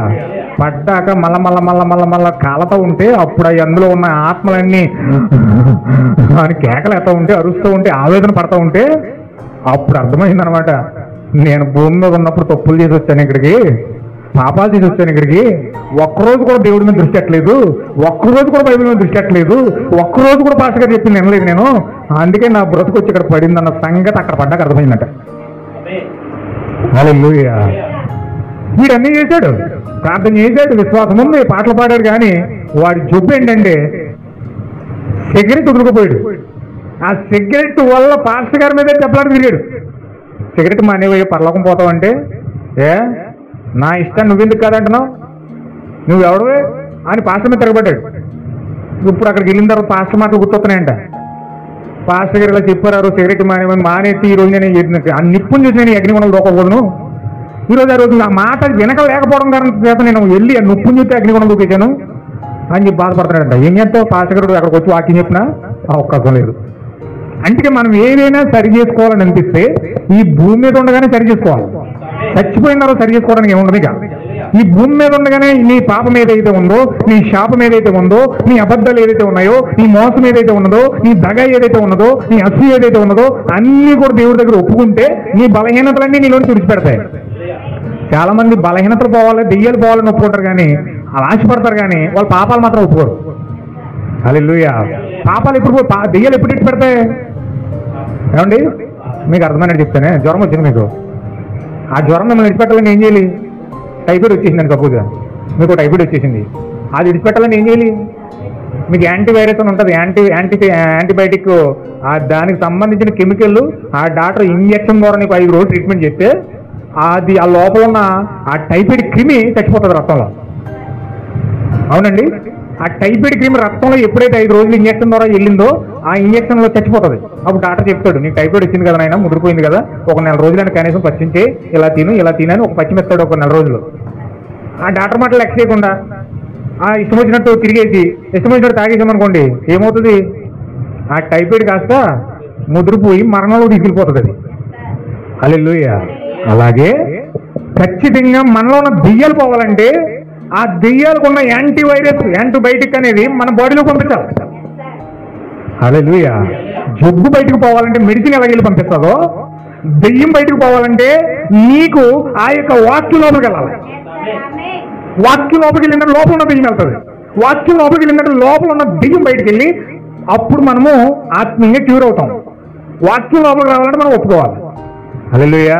నువ్వు ఒప్పుకోకుండా, నమ్మకుండా, దాన్ని ఒప్పుకొని నీ లోపలికి ఆహ్వానించకుండా నీ లోపల ఉన్న దెయ్యం ఎలా పోతుందో చెప్పండి, నీ లోపల ఉన్న పాపం ఎలా పోతుందో చెప్పండి. పాపం అంటే దేవుడు నేను వచ్చి అన్నాడు అనుకుని పోతుందా?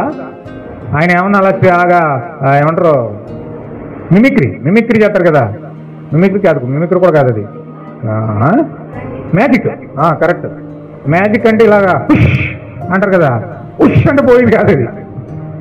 లేకపోతే కొంతమంది సినిమాలు చూపిస్తారు చూసారా, దేవుళ్ళు వచ్చేసి బుష్ అంటారు అంతే, ఆ బుష్ అంటే పోయేది కాదు అది. హల్లెలూయా.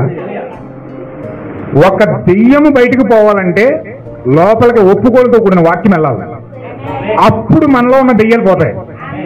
హల్లెలూయా.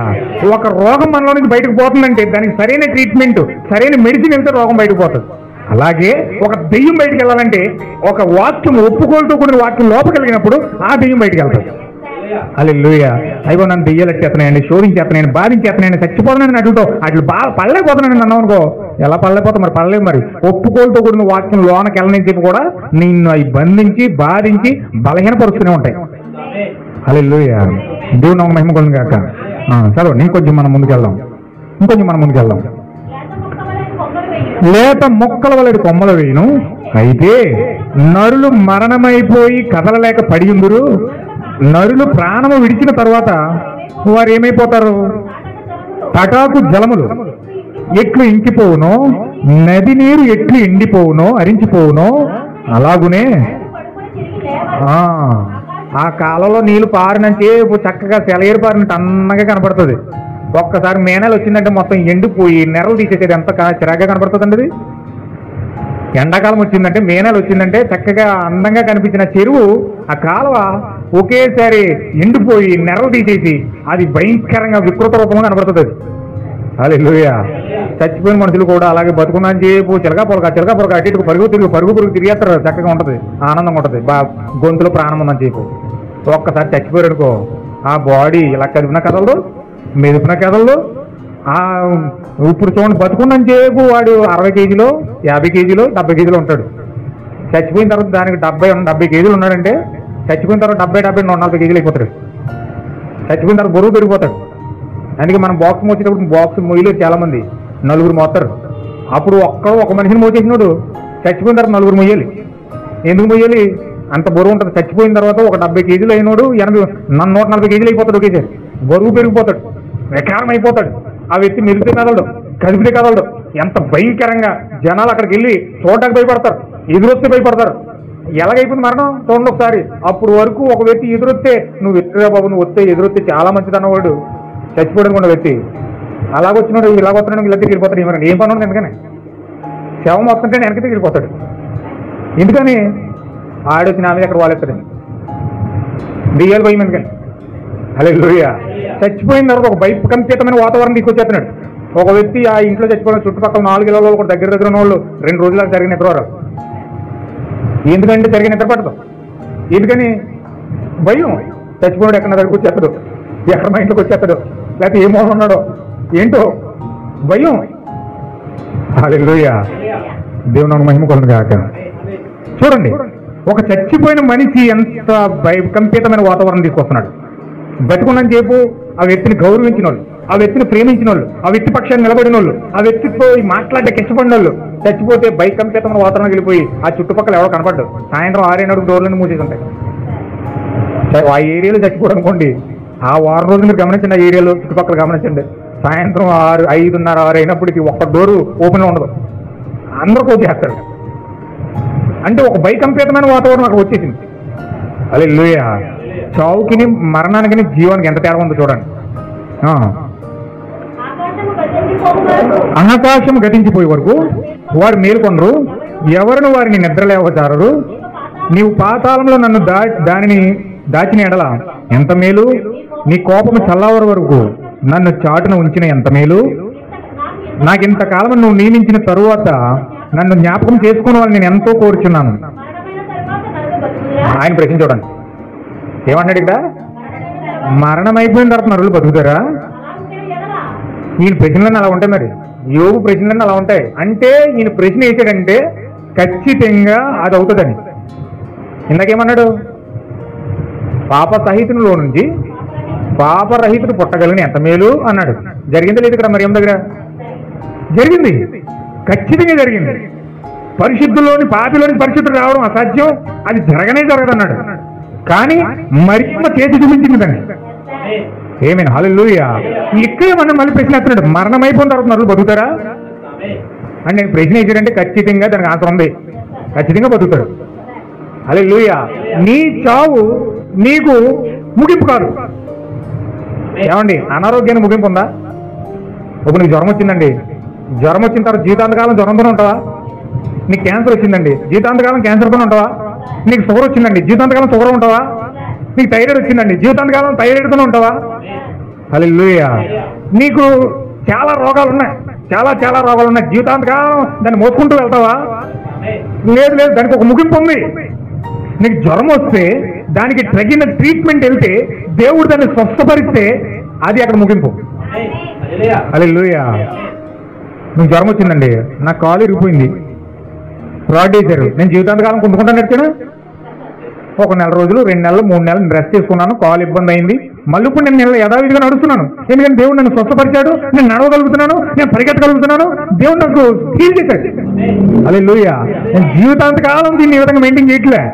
అలాగే షుగర్కి ఒక ఫుల్ స్టాప్ ఉంది, క్యాన్సర్కి ఒక ఫుల్ స్టాప్ ఉంది, హార్ట్ అటాక్కి ఒక ఫుల్ స్టాప్ ఉంది, ఒక ఏ వ్యాధికైనా సరే ఫుల్ స్టాప్ ఉంది.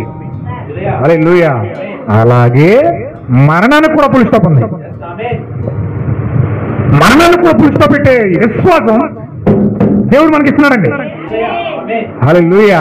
ఈ దెయ్యాలకు పులుసు పెడితే, ఈ రోగాలకు పులుసు పెడితే, ఈ యొక్క అసమాన కార్యాలకు పులుసు పెడితే మరి మరణానికి ఎట్టమా? హల్లెలూయా. మరణాన్ని కూడా పులుసు ఉంది. అందుకే ఇవ్వబడుతున్నాడు ఇక్కడ, మరణం అయిపోయిన తర్వాత నరుడు బతుకుతారా? ఎస్, బ్రతుకుతారు. ఎప్పుడు?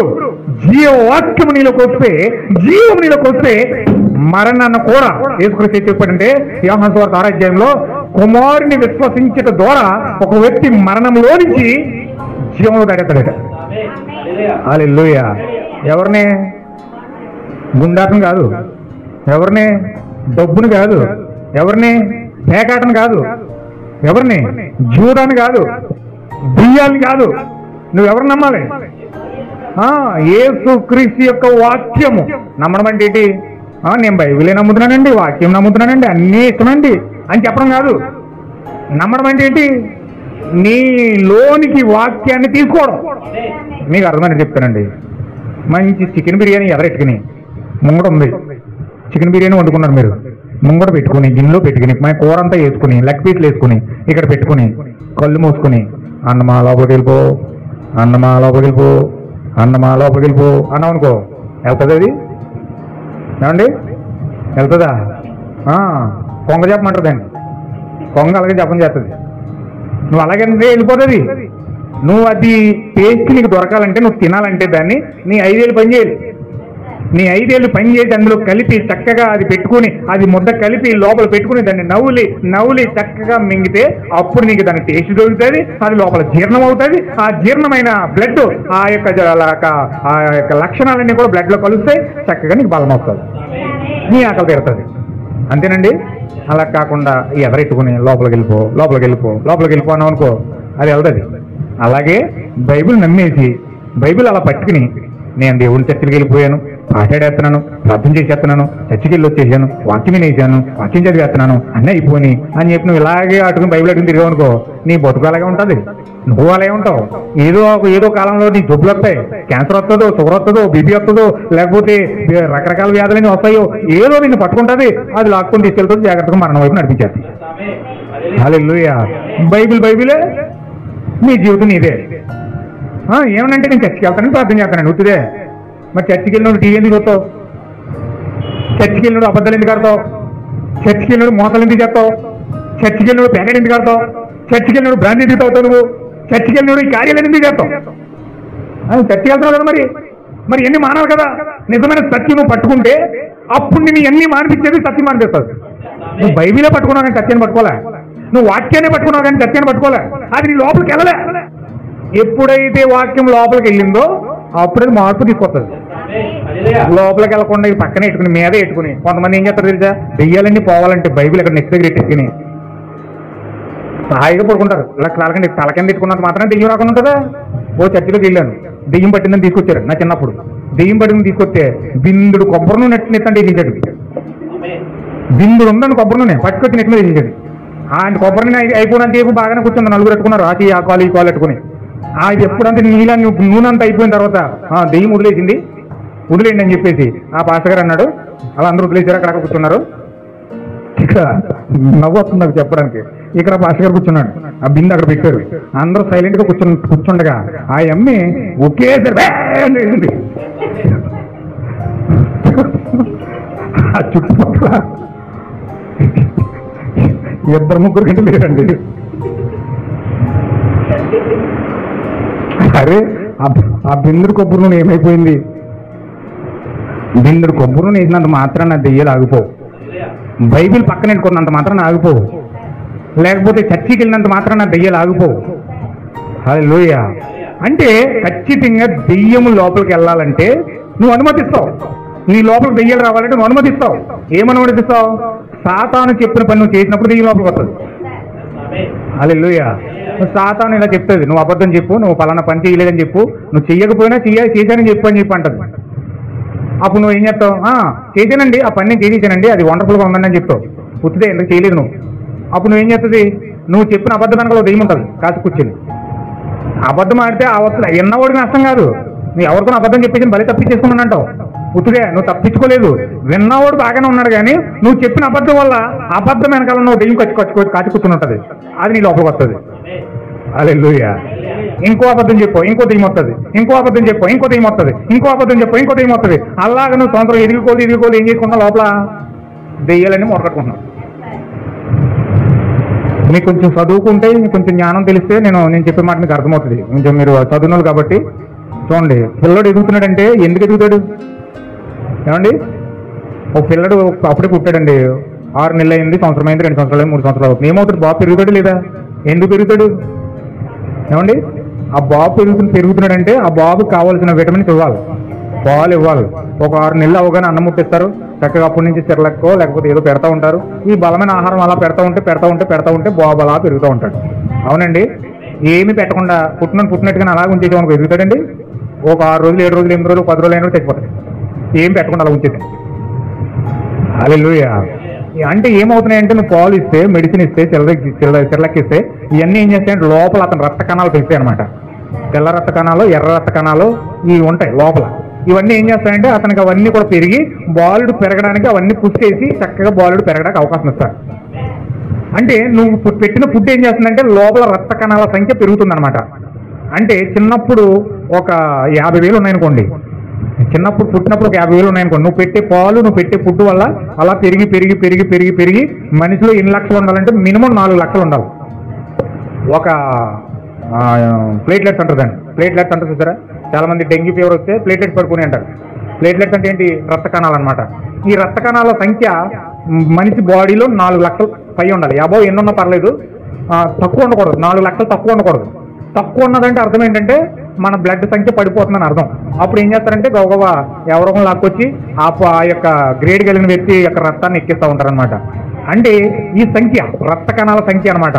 రక్త కణాలు ఎలా ఉంటాయంటే, తెల్ల ఫోటో ఉంది చూపిస్తాను మీకు, వాట్సాప్లో పెడతాను. ఈ రక్త కణాలు ఎలా ఉంటాయంటే రౌండ్గా బిల్లలా ఉంటాయి, ఆ ట్యాబ్లెట్ లా ఉంటాయి అనమాట. ఎర్ర రక్త కణాలు, తెల్ల రక్త కణాలు అలా ఉంటాయి. ఇప్పుడు ఈ సంఖ్య అంతా కూడా ఒక ముద్ద కింద వెళ్తూ ఉంటాయి, తిరుగుతూ ఉంటాయి. ఈ రక్త కణాల సంఖ్య నువ్వు పెట్టే ఫుడ్ని బట్టి సంఖ్యలు పెరుగుతూ ఉంటాయి అనమాట. నువ్వు ఎంత తగ్గిస్తే అంత తగ్గిపోతూ ఉంటాయి. హల్లెలూయా. అలాగే ఇప్పుడు నువ్వు అబద్ధాలు ఆడి మోసాలు చేసి ఈ కార్యాలన్నీ చేస్తున్నావు, రక్త కణాలు ఎలా పెరుగుతున్నాయో నీలో ఉన్న దెయ్యాలు అలా పెరుగుతూ ఉంటాయి. ఏమన్నా వినాలి? రక్త కణాలు పెరిగినట్టు నీలో దెయ్యాలు పెరుగుతూ ఉంటాయి. ఎన్ని అబద్ధాలు ఆడుతున్నావు అని దెయ్యాలు వస్తాయి, ఎన్ని మోసాలు చేస్తున్నావు అని దెయ్యాలు వస్తాయి. ఎన్ని రకాలుగా నువ్వు తారతమ్యాలు చూపెడుతున్నావు, భేదం ద్వారా, అసూయ ద్వారా, కపటం ద్వారా, స్వార్థం ద్వారా, ఇవన్నిటి ద్వారా నువ్వు ఎన్ని చీకట్లో కొన్ని చేస్తావు, వెలుగులో కొన్ని చేస్తావు. ఇవన్నీ కూడా ఏం చేస్తాయంటే వన్ బై వన్ మనిషి అలా చిన్న బాల్ నుండి పెరుగుతున్నాడో అలాగే నీలో దెయ్యాలు పెరుగుతుంటాయి లోపల. ఎప్పుడైతే దెయ్యం పరిపక్వం అయిపోయిందో అది నీ మరణం. దెయ్యాలన్నీ పెరిగిపోయి అన్ని మూటకట్టేది ఒకేసారి అయ్యి బలం నిన్ను చంపేసేంత బలం ఎప్పుడైతే పొందేసుకుంటాయో అది నీ మరణం. హల్లెలూయా. మరణం ఎలా అవుతుంది అనుకున్నారు? ఒకేసారి మరణం రాదు. మరణం అనేది ఒకేసారి రాదు. దెయ్యాలన్నీ కూడగట్టుకుని ఒకేసారి విదిలించేటప్పటికి నీ బలాన్ని కోల్పోతావు. ఇక ఇంక నువ్వు నడవడానికి కూడా ఓపిక రాదు. చూడండి, చాలా మంది నడుస్తూ తప్పే నడిపోతారు. వాళ్ళని ఎవరో గింటేసినట్టే నడుస్తూ కళ్ళు తిరిగిపోతున్నట్టు అర్థం ఏంటి? దెయ్యాల బలం పెరిగిపోయింది. అక్కడ దెయ్యాల బలం పెరిగేటప్పుడు నీ బలం తగ్గిపోయింది. వెంటనే కళ్ళు తిరిగి కింద పడిపోతావు, బీపీ డౌన్ అయిపోద్ది, ప్లేటెట్స్ పడిపోతాయి, పల్స్ పడిపోతాయి. ఇంకా నీకు ఏది పనిచేయదు, ఇంక చేతులన్నీ తలబడిపోతూ ఉంటాయి. ఆ గబగబా దగ్గర ఉన్న వాళ్ళు ఎవరో పొత్తు కాలుగా చేయడం ఇవన్నీ చేస్తూ ఉంటారు. ఏం చేసినా మనిషి తావడం, చచ్చిపోతారు ఖచ్చితంగా. ఎందుకని? వాడికి ఇంకా జీవం ఉందనుకో, దేవుడు ఆ టైంలో వచ్చి ఇంకా జీవం ఇవ్వాలి, ఈ వ్యక్తి పశ్చాత్తాపడి త్వరలో మారు మనసు పొందుకుంటాడు అనే ఆశ దేవునిలో కలిగితే మరలా వ్యక్తి దగ్గరికి వచ్చి ఆ చచ్చిపోయిన వ్యక్తిని మరలా బతికిస్తాడు. హల్లెలూయా. ఎంతమందికి అర్థమైందన్నమాట? అంటే మన జీవితాల్లో దెయ్యాల సంఖ్య పెరుగుతుంది మన అబద్ధాల వల్ల, మన మోసాల వల్ల. ఎవరినో మోసం చేయట్లేదు. నువ్వు అబద్ధం ఆడుతున్నావు అంటే నిన్ను నువ్వు మోసం చేసుకుంటున్నావు, నీ లోపల ఉన్న దెయ్యాలు పెంచుకుంటున్నావు. అంతే తేడా. నువ్వు ఏదైనా తప్పు చేస్తున్నావు అంటే, ఏదైనా పాపం చేస్తున్నావు అంటే ఎవరినో మోసం చేయట్లేదు, దేవుడిని మోసం చేయట్లేదు, లేదా పాస్టర్ మోసం చేయట్లేదు, నీ భర్తను మోసం చేయట్లేదు, లేదా నీ భార్య మోసం చేయట్లేదు. ఎవరు మోసం చేయట్లేదు, నిన్ను నువ్వు మోసం చేసుకుంటున్నావు. నిన్ను నువ్వు మోసం చేసుకుని నీకు దెయ్యాల సంఖ్య లోపల పెంచుకుంటున్నావు. అందుచేత నీ స్థితి మొదటి స్థితి అద్భుతంగా ఉంది, కడవరి స్థితి చాలా భయంకరంగా మారిపోతా ఉంది. హల్లెలూయా. పిచ్చి శాస్త్రాలన్నీ చేస్తూ ఉంటావు, పిచ్చి మాటలన్నీ మాట్లాడుతూ ఉంటావు, పిచ్చి శాస్త్రాలన్నీ చేస్తూ ఉంటావు, పిచ్చి పేలనంత పేలుతూ ఉంటావు.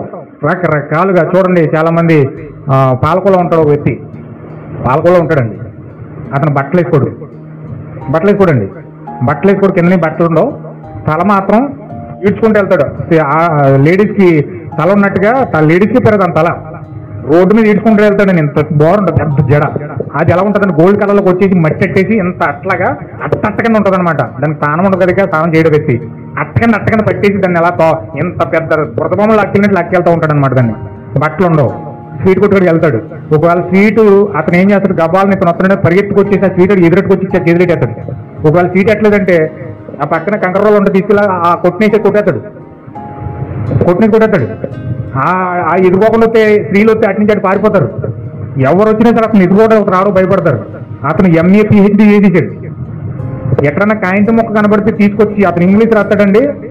అతను ఇంగ్లీష్ రాస్తే ఎంత అద్భుతంగా ఉంటుందంటే IAS IPS చదివిన వాళ్ళు కూడా అంత బాగా రాయలేరు, అంత బాగా రాస్తాడు. అతను చదివి ఆ బ్రెయిన్లోని అతను చదివేటప్పుడంట ఆ బ్రెయిన్లో ఆ యొక్క నరం తప్పుకున్నాడు. ఒక్క నరం తప్పుకున్నందుకు అతని పరిస్థితి అలాగ అయిపోయిందండి. అతను చాలా ఉన్నవాడు, కోటీశ్వరుడు, కానీ బ్రెయిన్లో చిన్న నరం తప్పుకోవడం వల్ల అతని పరిస్థితి రోడ్ల మీద అలా వచ్చేసింది. ఏంటి దానికి కారణం? అతను బతుకు అలాగ అయిపోవడం కారణం ఏంటి? అతని జీవితం, అతను చదువుకున్నప్పుడు అతను తీసుకున్న నిర్ణయాలు, అతను తీసుకున్న అసహ్యమైన కార్యాలు, అతని యొక్క జీవితము అతనంత తీర్పు తీర్చింది. ఎవరిని దేవుడు తీర్పు తెచ్చడండి. మీకు ఒక విషయం గుర్తుపెట్టుకోవాలి, ఎవ్వరికి దేవుడు దెయ్యాలు పోసి మరణాన్ని పోసి వ్యాధులు పోసి దేవుడు ఎవరిని తీర్పు తెచ్చడండి. దేవుడు ఎవరికి తీర్పు తెచ్చడండి. దేవుడు ఎవరిని కూడా బాధ పెట్టడండి. ఆయన బాధ పెట్టేవాడు కాదు, ఆయన ఇబ్బంది పెట్టేవాడు కాదు, రోగాలతో మొత్తేవాడు కాదు, పాపంతో క్షీణించిపోయేలాగా చేసే దేవుడు మన దేవుడు కాదండి. హల్లెలూయా. కానీ నిన్ను రోగాలు మొత్తుతున్నాయంటే నువ్వు చేసుకున్న పాపం అది. నేను దెయ్యాలు పట్టుకుంటున్నాయంటే నువ్వు చేసుకున్న పాపం అది. నీ కుటుంబం విచ్ఛిన్నమైపోతుందంటే నువ్వు చేసుకున్న పాపం అది. నీ జీవితం విచ్ఛిన్నమైపోతుందంటే నువ్వు చేసుకున్న పాపం అది. హల్లెలూయా. నువ్వు అనుకుంటావు ఏదో తప్పించుకోవడానికి అబద్ధం చెప్పానులే అనుకుంటావు. లేదు, ఆ అబద్ధం నిన్ను నీ వెనకాల ఉన్న దెయ్యం వచ్చి నిన్ను చీల్చి చిండాడుతుంది. అది నీకు తెలియదు. నువ్వు ఒక తప్పు చేసినా నేను చక్క ప్రౌడ్గా ఫీల్ అవుతావు, కానీ ఆ తప్పు వెనకాల ఉన్న దెయ్యం వచ్చి నిన్ను చీల్చి చెండాడుతుంది. హల్లెలూయా. అందుకే యోబు అంత బాధపడుతున్నాడు. ఎందుకు ఏడుస్తున్నాడు అనుకున్నారు? ఆ యోబు అంత అలాగే ఎందుకు ఏడుస్తున్నాడు అనుకున్నారు?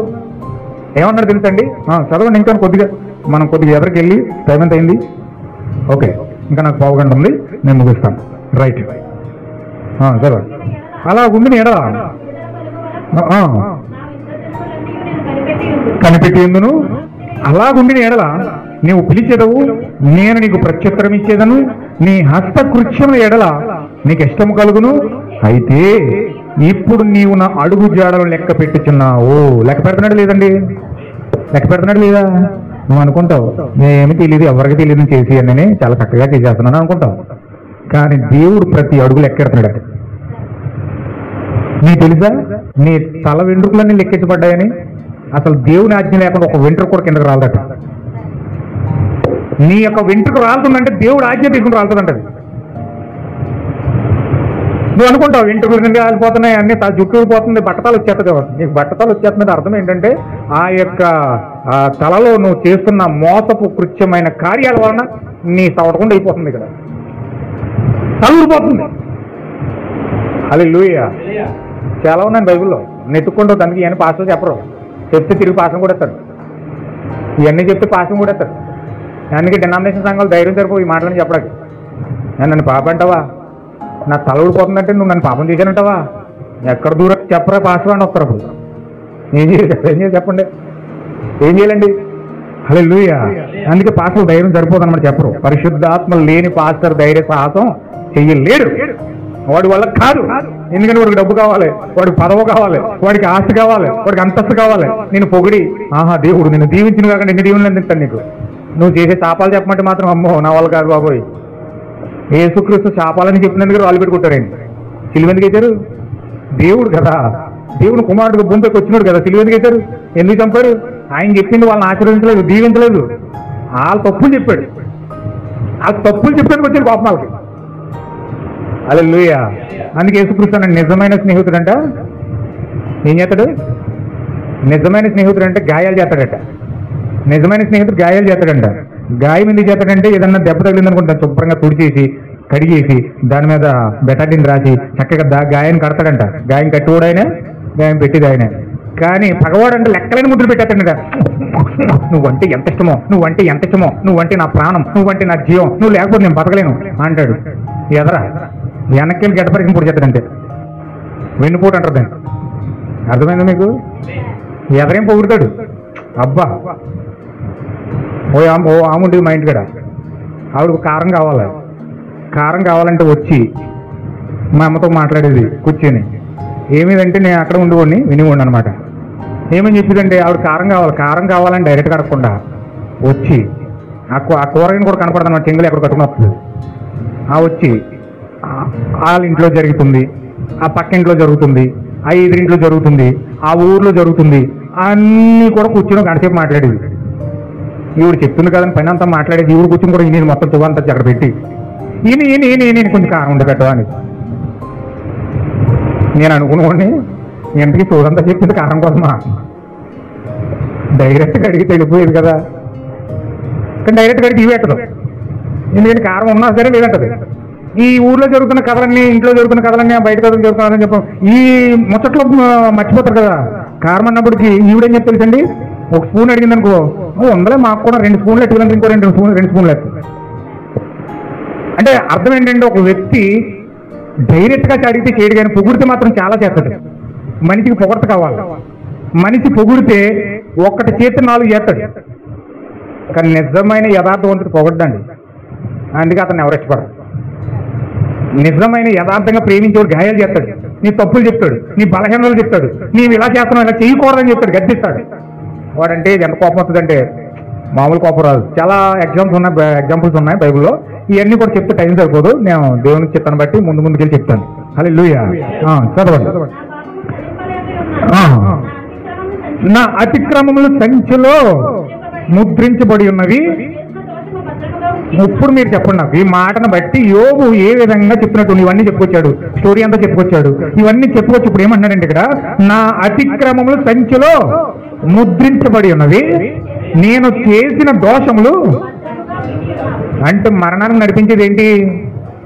నువ్వు చేసే అబద్ధాన్ని నువ్వు చాలా బాగా తెలివిగా తప్పించేసుకున్నాను అబద్ధం ఆడావు. కానీ దేవుడు దాన్ని సంచిలో జాగ్రత్తగా ముద్రించేశాడు. ఏ సంచిలో? హృదయం అనే సంచిలో. నీ హృదయం అనే సంచిలో నువ్వు ఏ అబద్ధం ఆడో అబద్ధం రాసేసాడు. నీ హృదయం మీద రాస్తే ఎవరు చెప్తాడు? దాన్ని ఎవరు జరపగలడండి? నీ హృదయం మీద రాసిన దాన్ని ఎవరు జరపగలడు? నువ్వు పనికాడ అబద్ధమాడావు, రాజేశాడు దేవుడు. ఈ అబద్ధమాడావు, రాజేశాడు దేవుడు. పాస్టర్ దగ్గర అబద్ధమాడావు, రాజేశాడు దేవుడు. ఇంకో స్త్రీ దగ్గరికి అబద్ధమాడావు, రాజేశాడు దేవుడు. ఇంకో అమ్మాయి దగ్గరికి అబద్ధమాడావు, రాజేశాడు దేవుడు. ఇలా నువ్వు చిన్నప్పటి నుంచి చచ్చే వరకు రాసుకుంటా వస్తున్నాడు. మొత్తం తలపండిపోయి బట్టకాలు వచ్చేస్తుంది. ఎక్కడ ముద్రించి ఈ పాపాలన్నీ నేను ఏం చెప్పినాయంటే ఈ పాపాలన్నీ ఎంత మొద్దగా మారి క్యాన్సర్ కింద మారిపోతుంది. ఈ పాపాలన్నీ ఇంత ముద్దగా మారి ఆ యొక్క షుగర్ కింద మారిపోతుంది. ఈ పాపాలన్నీ ఇంత ముద్దగా మారి అది థైరాయిడ్ కింద మారిపోతుంది. హల్లెలూయా. ఈ పాపాలన్నీ ఇంత ముద్దగా మారి అది హార్ట్ అటాక్ గా మారిపోతుంది. లేదా పెరాలసిస్, స్ట్రోక్ కింద మారిపోతుంది. ఈ పాపాల ముద్ద ఇన్ని రోగాల బారిన పనిచేస్తుంది. రోగాలు పడుతున్నాడు. ఎందుకు రోగాలు వస్తున్నాయి? దెయ్యం వంటికి రోగాలు వస్తున్నాయి అనుకుంటున్నాడు వ్యక్తి.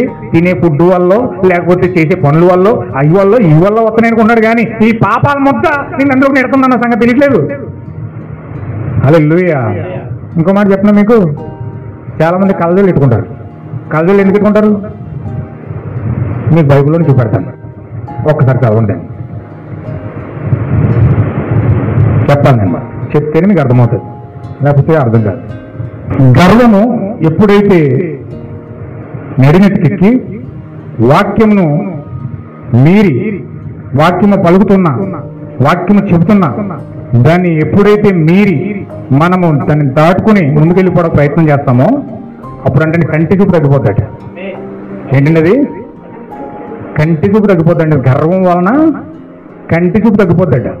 అంటే నేను అనుకున్నాను, యుక్త వయసులోని చాలా మందికి కళ్ళజోడు పడిపోతున్నాయి, చాలా మందికి కంటి చూపు తగ్గిపోతుంది. ఎందుకు తగ్గిపోతుందంటే మెల్లగా మెల్లగా మెల్లగా ఆ కంటి మీద ఉన్న దెయ్యాలు, ఆ చూడకూడని విషయాలు చూసి హృదయంలో చెడు తలంపులు తలస్తూ వారి జీవితాల్లో రకరకాలుగా ఆశించి ముందుకెళ్ళిపోతున్న వారి జీవితాల్లో కంటి చూపు తగ్గిపోతుంది. హల్లెలూయా. కానీ ఎప్పుడైతే వారు చేసిన పాపము, వారు చేసిన కార్యాలు, ఎప్పుడైతే దెయ్యాలన్నీ కంటితో శుక్ల కణాల రూపంలో మూట కట్టుకుంటున్నాయో ఆ కంటితో తగ్గిపోతుంది. కంటిలో ఉన్న దెయ్యాలు, నోటిలో ఉన్న దెయ్యాలు, చెవులో ఉన్న దెయ్యాలు, చెవిలో మూట కట్టుకున్నాయని కొన్ని చెవితోడు అయిపోతాడు, కంట్లో మూట కట్టుకుని నేను గుడ్డోడు అయిపోతాడు, నోట్లో మూట కట్టుకుని నేను మోగడైపోతాడు. హల్లెలూయా. తలలో మూట కట్టుకుని తలలో ఎక్కడో బ్లడ్ స్టక్ అవుతుంది, పెరాలసిస్ స్ట్రోక్ వస్తుంది. హార్ట్లో మూట కట్టుకున్నాయనుకోండి హార్ట్ స్ట్రోక్ వస్తుంది.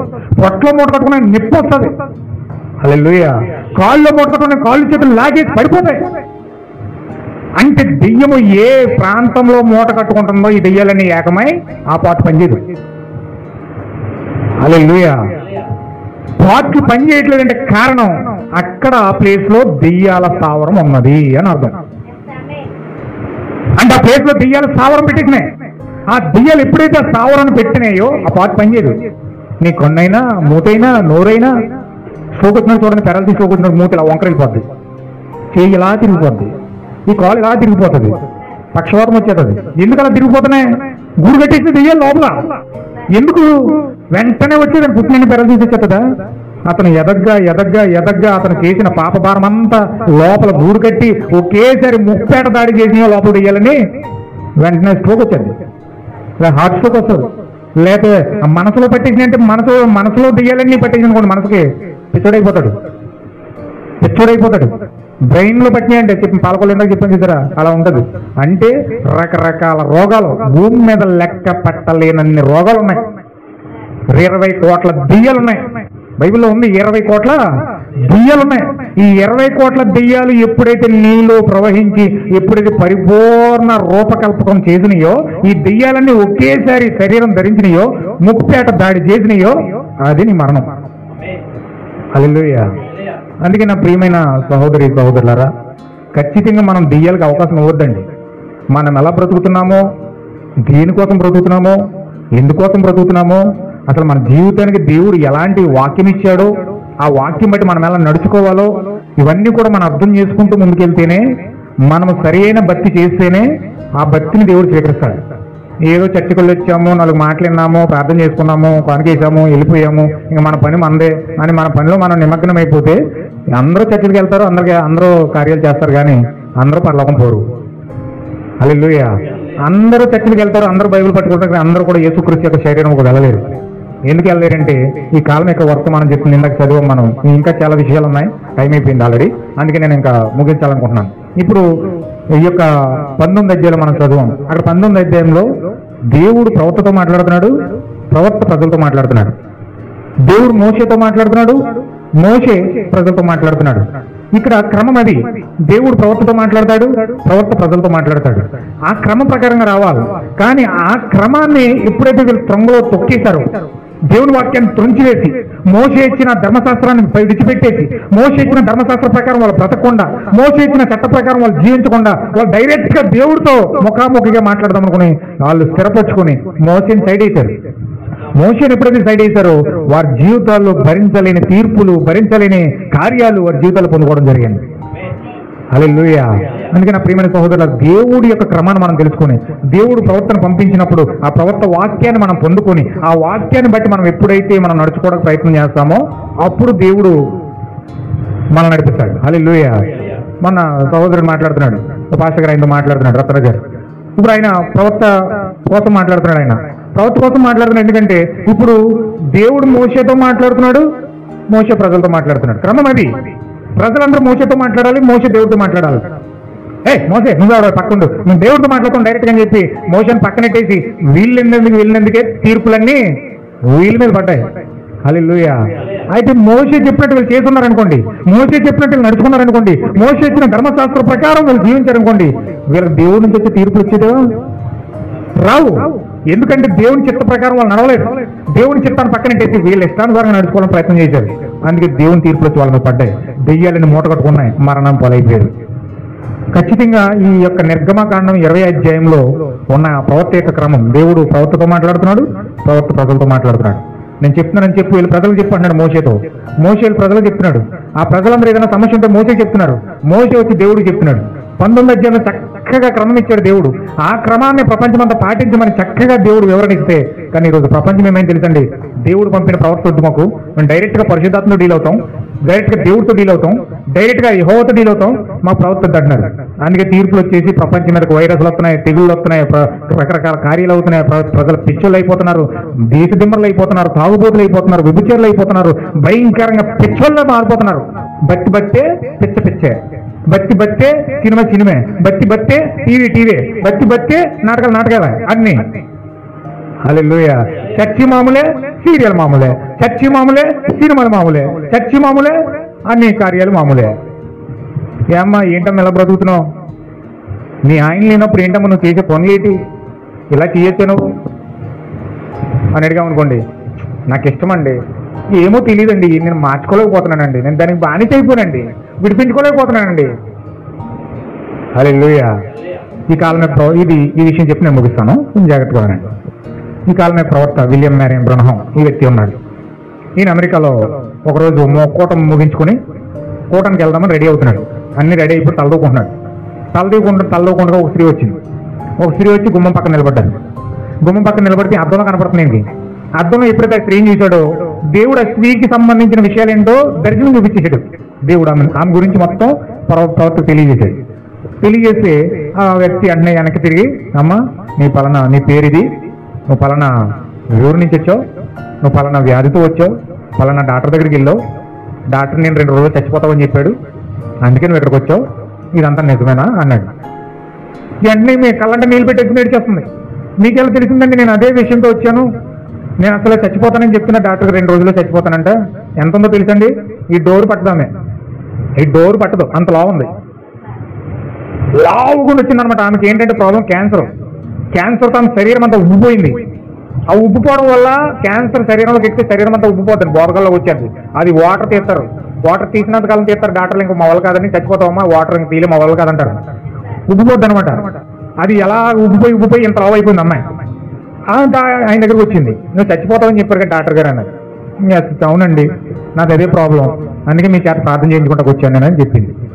సరే నేను ప్రార్థన చేస్తాను, మరి దానికంటే ముందు విషయం చెప్పాలి నీకు అన్నాడు. చెప్పండి అన్న. దేవుడు నీ పాపాన్ని బయలుపరిచాడు నాకు. ఆ పాపాన్ని నీతో నేను చెప్తా ఉన్నప్పుడు నువ్వు ఆ పాపం చెప్పినప్పుడు నువ్వు పశ్చాత్తాపడి దేవుడు మోకరించి నువ్వు పశ్చాత్తాపడి దేవుడు ముందు మంచి ఒప్పుకోవాలి అని చెప్పి అన్నాడు. సరే చెప్పండి. ఏదో అనుకున్నది మే, ఏదో చిన్న అబద్ధాల్లో ఏదో చెప్పాడేమనుకుంది. కానీ ఈయనన్నాడు, నీ భర్త ఆర్మీలో పనిచేస్తున్నాడు, నీ భర్త డ్యూటీలో ఉన్నప్పుడు నీవు ఒక యవనస్తుడిని ఇంటికి తీసుకొచ్చి నువ్వు ఆ యవనస్తుడితో పెట్టుకున్న శారీరక సంబంధం వలన దేవుడు నీకు వేసిన తీర్పు శిక్ష ఇది అన్నాడు. హల్లెలూయా. వెంటనే కొలితిరి కిందకి పోయిందంటే, కొలితిరి తప్పి కిందకి పోయింది. వాళ్ళ భార్య అక్కడ పక్కన ఇక్కడ మిషన్ కుట్టుకుంటుంది. పరిగెత్తుకొచ్చి నీళ్ళు పట్టుకొచ్చి ఇలా చిలకరించింది. నీళ్ళు చిలకరిస్తే వెంటనే లేచింది అన్న. వెంటనే లేచి, అయ్యా నా భర్త తెలియదు అనుకున్నాను, ఇప్పుడు వరకు నేను ఆ యవనస్తుడితో జీవిస్తున్నట్టు నా భర్తకు తెలియదు. నేను ఒకవేళ ఈ విషయం కనుక నా భర్తకు తెలిస్తే నాకు విడాకులు ఇచ్చేస్తాడు, నన్ను చాలా ప్రేమగా చూసుకుంటాడు, ఏది కావాలంటే అది కొంటాడు, ఏది చేయమంటే చేస్తాడు, నన్ను ఎంత అద్భుతంగా చూసుకుంటాడంటే అంత అద్భుతంగా చూసుకుంటాడు. నేను నా భర్తను మోసం చేస్తున్నాను, నేను నా భర్తకు తెలియకుండా నా శారీరక సుఖం తీసుకున్నాను అనుకున్నాను, కానీ ఏదో నాకు ఆ కోరిక తీరుతుంది అనుకున్నాను, కానీ నా పాపాన్ని దేవుడు చూస్తున్నాడు అన్న సంగతి నాకు తెలియదు. నన్ను క్షమించండి అయ్యా, నాకు ప్రార్థన చేయండి, నేను స్వస్థపరచబడతానంటున్నా. నో, నేను ప్రార్థన చేయను. వాక్యం ఏం చెప్తుందో తెలుసా? నువ్వు పాపం నీ భర్తను మోసం చేసావు కాబట్టి నీ పాపాన్ని వెళ్ళి నీ భర్త దగ్గర ఒప్పుకుంటేనే కానీ నీకు ఈ పాపం క్షమించబడదు, నేను ప్రార్థన చేయను అన్నాడు. హల్లెలూయా. అయ్యా నా భర్త దగ్గర ఒప్పుకుంటే నాకు విడాకులు ఇచ్చేస్తుంది, దయచేసి అంత పని చేయొద్దయ్యా. నేను గౌరవంగా బతుకుతున్న మనిషిని, చాలా పేరున్న వ్యక్తిని, నా భర్త ఆర్మీలో పనిచేస్తున్నాడు, నన్ను చాలా మంది చాలా గౌరవంగా చూస్తారు. ఈ రోజు ఈ కార్యం కారణంగా నేను రోడ్డు మీద పడిపోతే వాళ్ళందరి చేత నేను చీకొప్పించుకోవాలి, నా పరువు అంతా బజార్ పడిపోతుంది, నా కుటుంబం పడిపోతుంది, దయచేసి ఒక్కసారి మీరు ప్రార్థన చేయండి అంటాం. అంటే చూడండి, పాపం ఒప్పుకోవడానికి ఎన్ని బలహీనతలు అడ్డొస్తున్నాయో. చేసే ముందు ఏం గుర్తురాలా, చేసినప్పుడు ఆనందంగా ఉంది, చేసినప్పుడు సంతోషంగా ఉంది, ఎవరికి తెలియలేదు కదా అనుకున్నది. కానీ దేవుడు ఆమె చేసిన పాపానికి ఈ యొక్క క్యాన్సర్ కొంచెం మీద అడిగాడు. ఇప్పుడు అతను చెప్తున్నాడు, రోడ్డు అడిపోతే ఏమవుతుంది, నా భర్త నన్ను విడిచిపెట్టేస్తే ఏమవుతుంది, 10 మందికి ఈ విషయం తెలిస్తే ఏమవుతుంది, ఇప్పుడు వస్తుందంతా. ఏమీ అవదు, వెళ్ళి నీ భర్తను తీసుకురాన్నాడు, వెళ్ళి భర్తను తీసుకురాన్నాడు. వెళ్ళి భయంగా వెళ్ళి నెక్స్ట్ రోజు ఆ భర్త వచ్చాడు ఇంటికి. ఆ భర్తను తీసుకుని, ఏమండి పాస్టర్ గారు రమ్మన్నారు మిమ్మల్ని, విలియం బ్రహ్నం గారు పాస్టర్ గారు రమ్మన్నారు పలానా చోటకి, ప్రార్థన చేసి వద్దాం అని తీసుకొచ్చింది. సరే ప్రార్థనే కదని చెప్పి ఇద్దరు కలిసి చర్చికి వచ్చారు. చర్చికి వచ్చిన తర్వాత ఆయన చర్చిలో ఉన్నాడు. చర్చిలో రాగానే ఆ వ్యక్తితో చెప్పినాడు. ఆ వ్యక్తితో ఏం చెప్పినాడంటే, నువ్వు పలానా ఆర్మీలో ఉన్నప్పుడు, డ్యూటీలో ఉన్నప్పుడు పలానా పచ్చని చెట్టు కింద పచ్చని కారులో నీ యొక్క సహోద్యోగితో నువ్వు చేసిన పాపం ఇది అని చెప్పి భర్తకు చెప్పాడు. అంటే భర్తకు తెలియకుండా భార్య అక్కడ చేసేస్తుంది, భార్య తెలియకుండా భర్త ఇక్కడ చేసేస్తున్నాడు. ఇద్దరు చాలా స్వచ్ఛమైనలో కనబడుతున్నారు ప్రపంచానికి ఏమి చాలా స్వచ్ఛమైనలో కనబడుతున్నారు. కానీ అంతర్గతంగా ఈడు అక్కడ చేస్తున్నాడు ఆర్మీలో డ్యూటీలో ఉన్నప్పుడు, ఈవిడేమో ఎక్కడ యవనస్తుడితో సంతృప్తి అయిపోతాయి. ఎప్పుడైతే ఈ విషయాన్ని బయట పెట్టాడో ఆయన వెంటనే ఆయన ఏడ్చుకుంటూ వచ్చి ప్రవర్త కాలు మీద పట్టుకున్నాడు.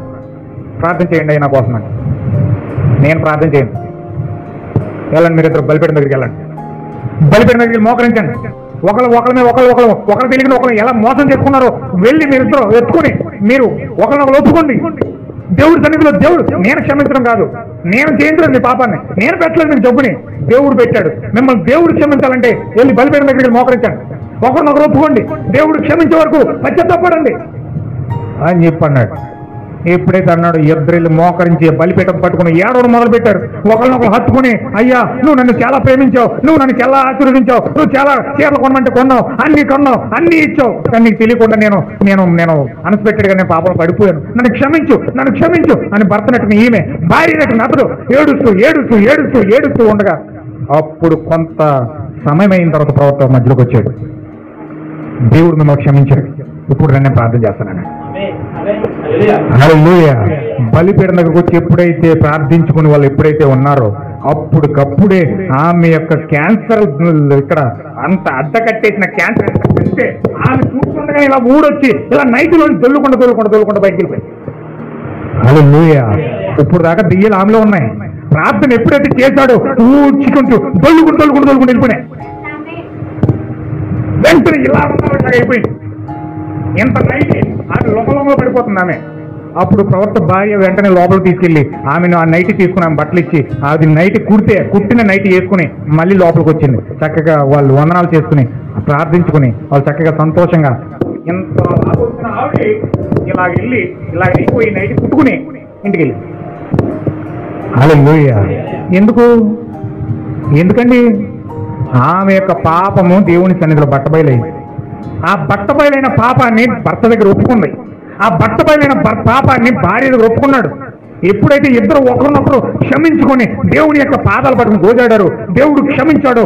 ఆ క్షమాపణ లోపల ఉన్న దెయ్యాలు బయటకు పోయినాయి. హల్లెలూయా. మరణం అలాగైపోతుంది, రోగం అలాగైపోతుంది, శాపం అలాగైపోతుంది, దెయ్యాలు అలాగైపోతాయి, రోగాలు అలాగైపోతాయి. ప్రతిదీ కూడా మన జీవితంలో నుంచి బయటకు పోవాలంటే మనము ఖచ్చితంగా ఒప్పుకోలుతో కూడిన ప్రార్థన మనం ఇక్కడ చేసి వాక్యాన్ని ఒప్పుకొని దేవుని సన్నిధిలో మనం పశ్చాత్తాపడినప్పుడు దేవుడు ఘనమైన కార్యం జరిగిస్తాడు. హల్లెలూయా. లేదు దేవుడు బయలుపరుస్తున్నా సరే మనం ఇష్టానుసారంగా తిరిగి ఇష్టానుసారంగా చేసేసి ఇష్టానుసారంగా గుడిలోనే బట్టి బయటికి వెళ్తే దెయ్యం అన్నట్టుగా మనం బతికితే మన జీవితాలు బ్రతికినంతకాలం బాగానే ఉంటాయి. తర్వాత దెయ్యాలన్నీ పోగయి ఒకనొక రోజు నిన్ను చంపేసే రోజు వస్తుంది. దెయ్యాలన్నీ ఏకమై నిన్ను కాలం ముగించే టైం తీసుకొస్తాయి. అప్పుడు నువ్వు ఎవరికి చెప్పుకున్నా, ఏ డాక్టర్ చెప్పుకున్నా, ఏ పాస్టర్ చెప్పుకున్నా, ఏ యాత్రికి చెప్పుకున్నా ప్రయోజనం లేదు.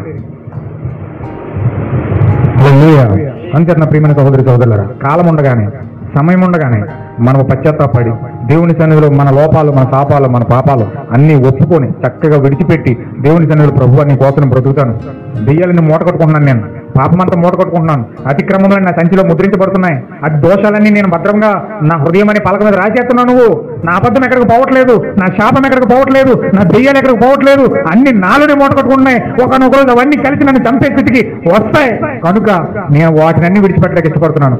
పాపాన్ని ఒప్పుకోవడానికి ఇష్టపడుతున్నాను, శాపాన్ని తీసుకోవడానికి ఇష్టపడుతున్నాను, ప్రతిదీ విడిచిపెట్టడానికి ఇష్టపడుతున్నాను, నీ వాక్యాన్ని బట్టి నేను నడుచుకోవడానికి ఇష్టపడుతున్నాను అని చెప్పి ఎప్పుడైతే భారభరితమైన హృదయంతో మోకరించి బలిపీఠం దగ్గర ప్రార్థిస్తావో దేవుడు ఖచ్చితంగా నీకు జవాబు ఇస్తాడు.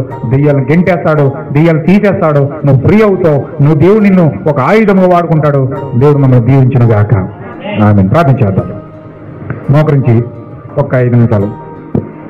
హల్లెలూయా, హల్లెలూయా జీసస్, స్తోత్రము తండ్రి. ఓ మైటీ లార్డ్, హల్లెలూయా జీసస్, హల్లెలూయా, హల్లెలూయా. ప్రభువానికి స్తోత్రము తండ్రి. సహాయం చేయండి ప్రభువా. ఓ సహోదరి, సహోదరుడా, దేవుడు ఇప్పటివరకు మీతో మాట్లాడాడు కనుక దేవుని సన్నిధిలో ఒక్కసారి మోకరించినారు. దేవుని గోజాడుకునే సమయాన్ని తీసుకొచ్చాడు ఆయన. మనం ఎప్పుడైతే మోకరించి ప్రభువుని అడుగుతామో, మనం ఎన్నో దెయ్యాలను మూటగట్టుకున్నాం లోపల, పుట్టినది మొదలుకొని ఇప్పటి వరకు కూడా మన జీవితంలో ఏమేమి జరిగినాయో, ఏ పాపాలు, లోపాలు, శాపాలు, ఏ కార్యాలైతే మన జీవితంలో జరిగినాయో నువ్వైనా మర్చిపోయేమో కానీ దేవుడు మర్చిపోలేదు. నువ్వైనా మర్చిపోయేమో కానీ దేవుడు మర్చిపోలేదు.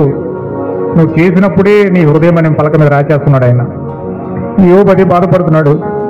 అతిక్రమములు నా సంచిలో ముద్రించబడ్డాయి, నా దోషములన్నీ నా సంచిలో ముద్రించబడ్డాయి, నేను దాని నుంచి తప్పించుకోలేను.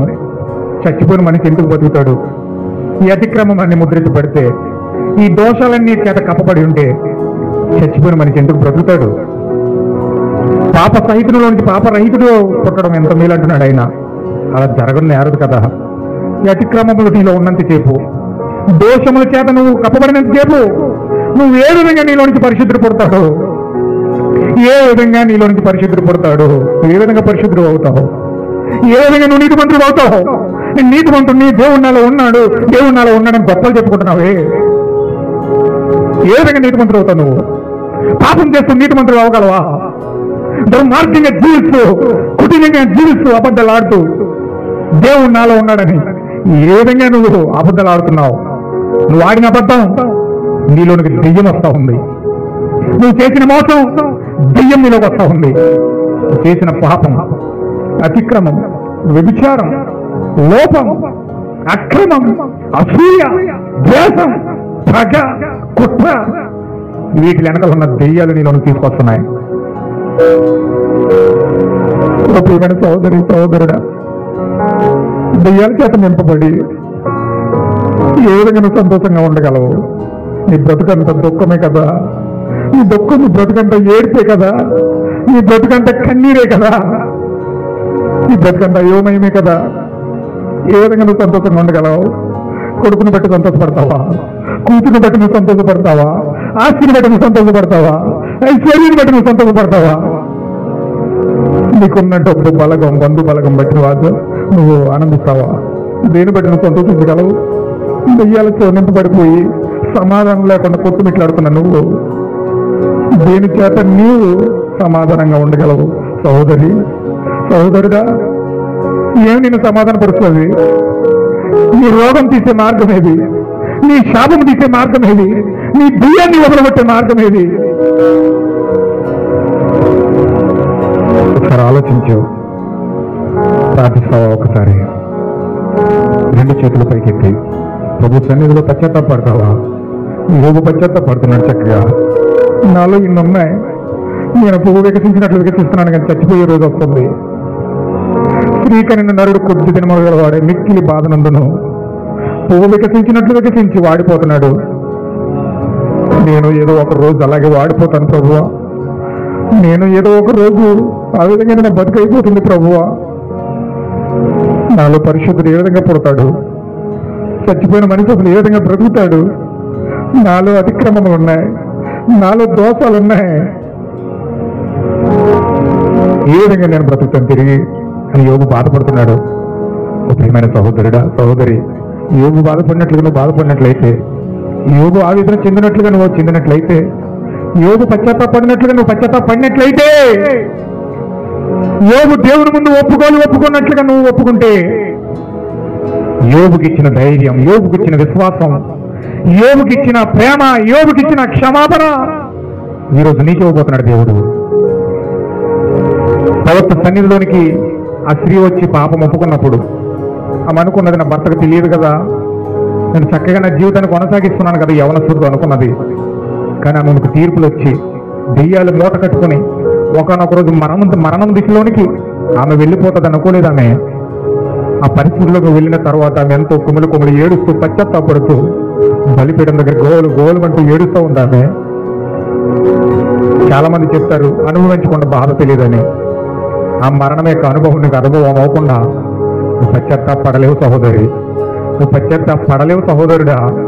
నువ్వు మరణమగినంతగా నువ్వు బాధపడితేనే కానీ నువ్వు తిరిగి జన్మించలేవు సహోదరి, తిరిగి జన్మించలేవు సహోదరుడా. ఖచ్చితంగా పశ్చాత్తాపడండి. దేవుడు మిమ్మల్ని దర్శించును గాక, దేవుడు మిమ్మల్ని దర్శించును గాక, దేవుడు మీకు కృప చూపించును గాక. మనం ప్రార్థన చేద్దాం.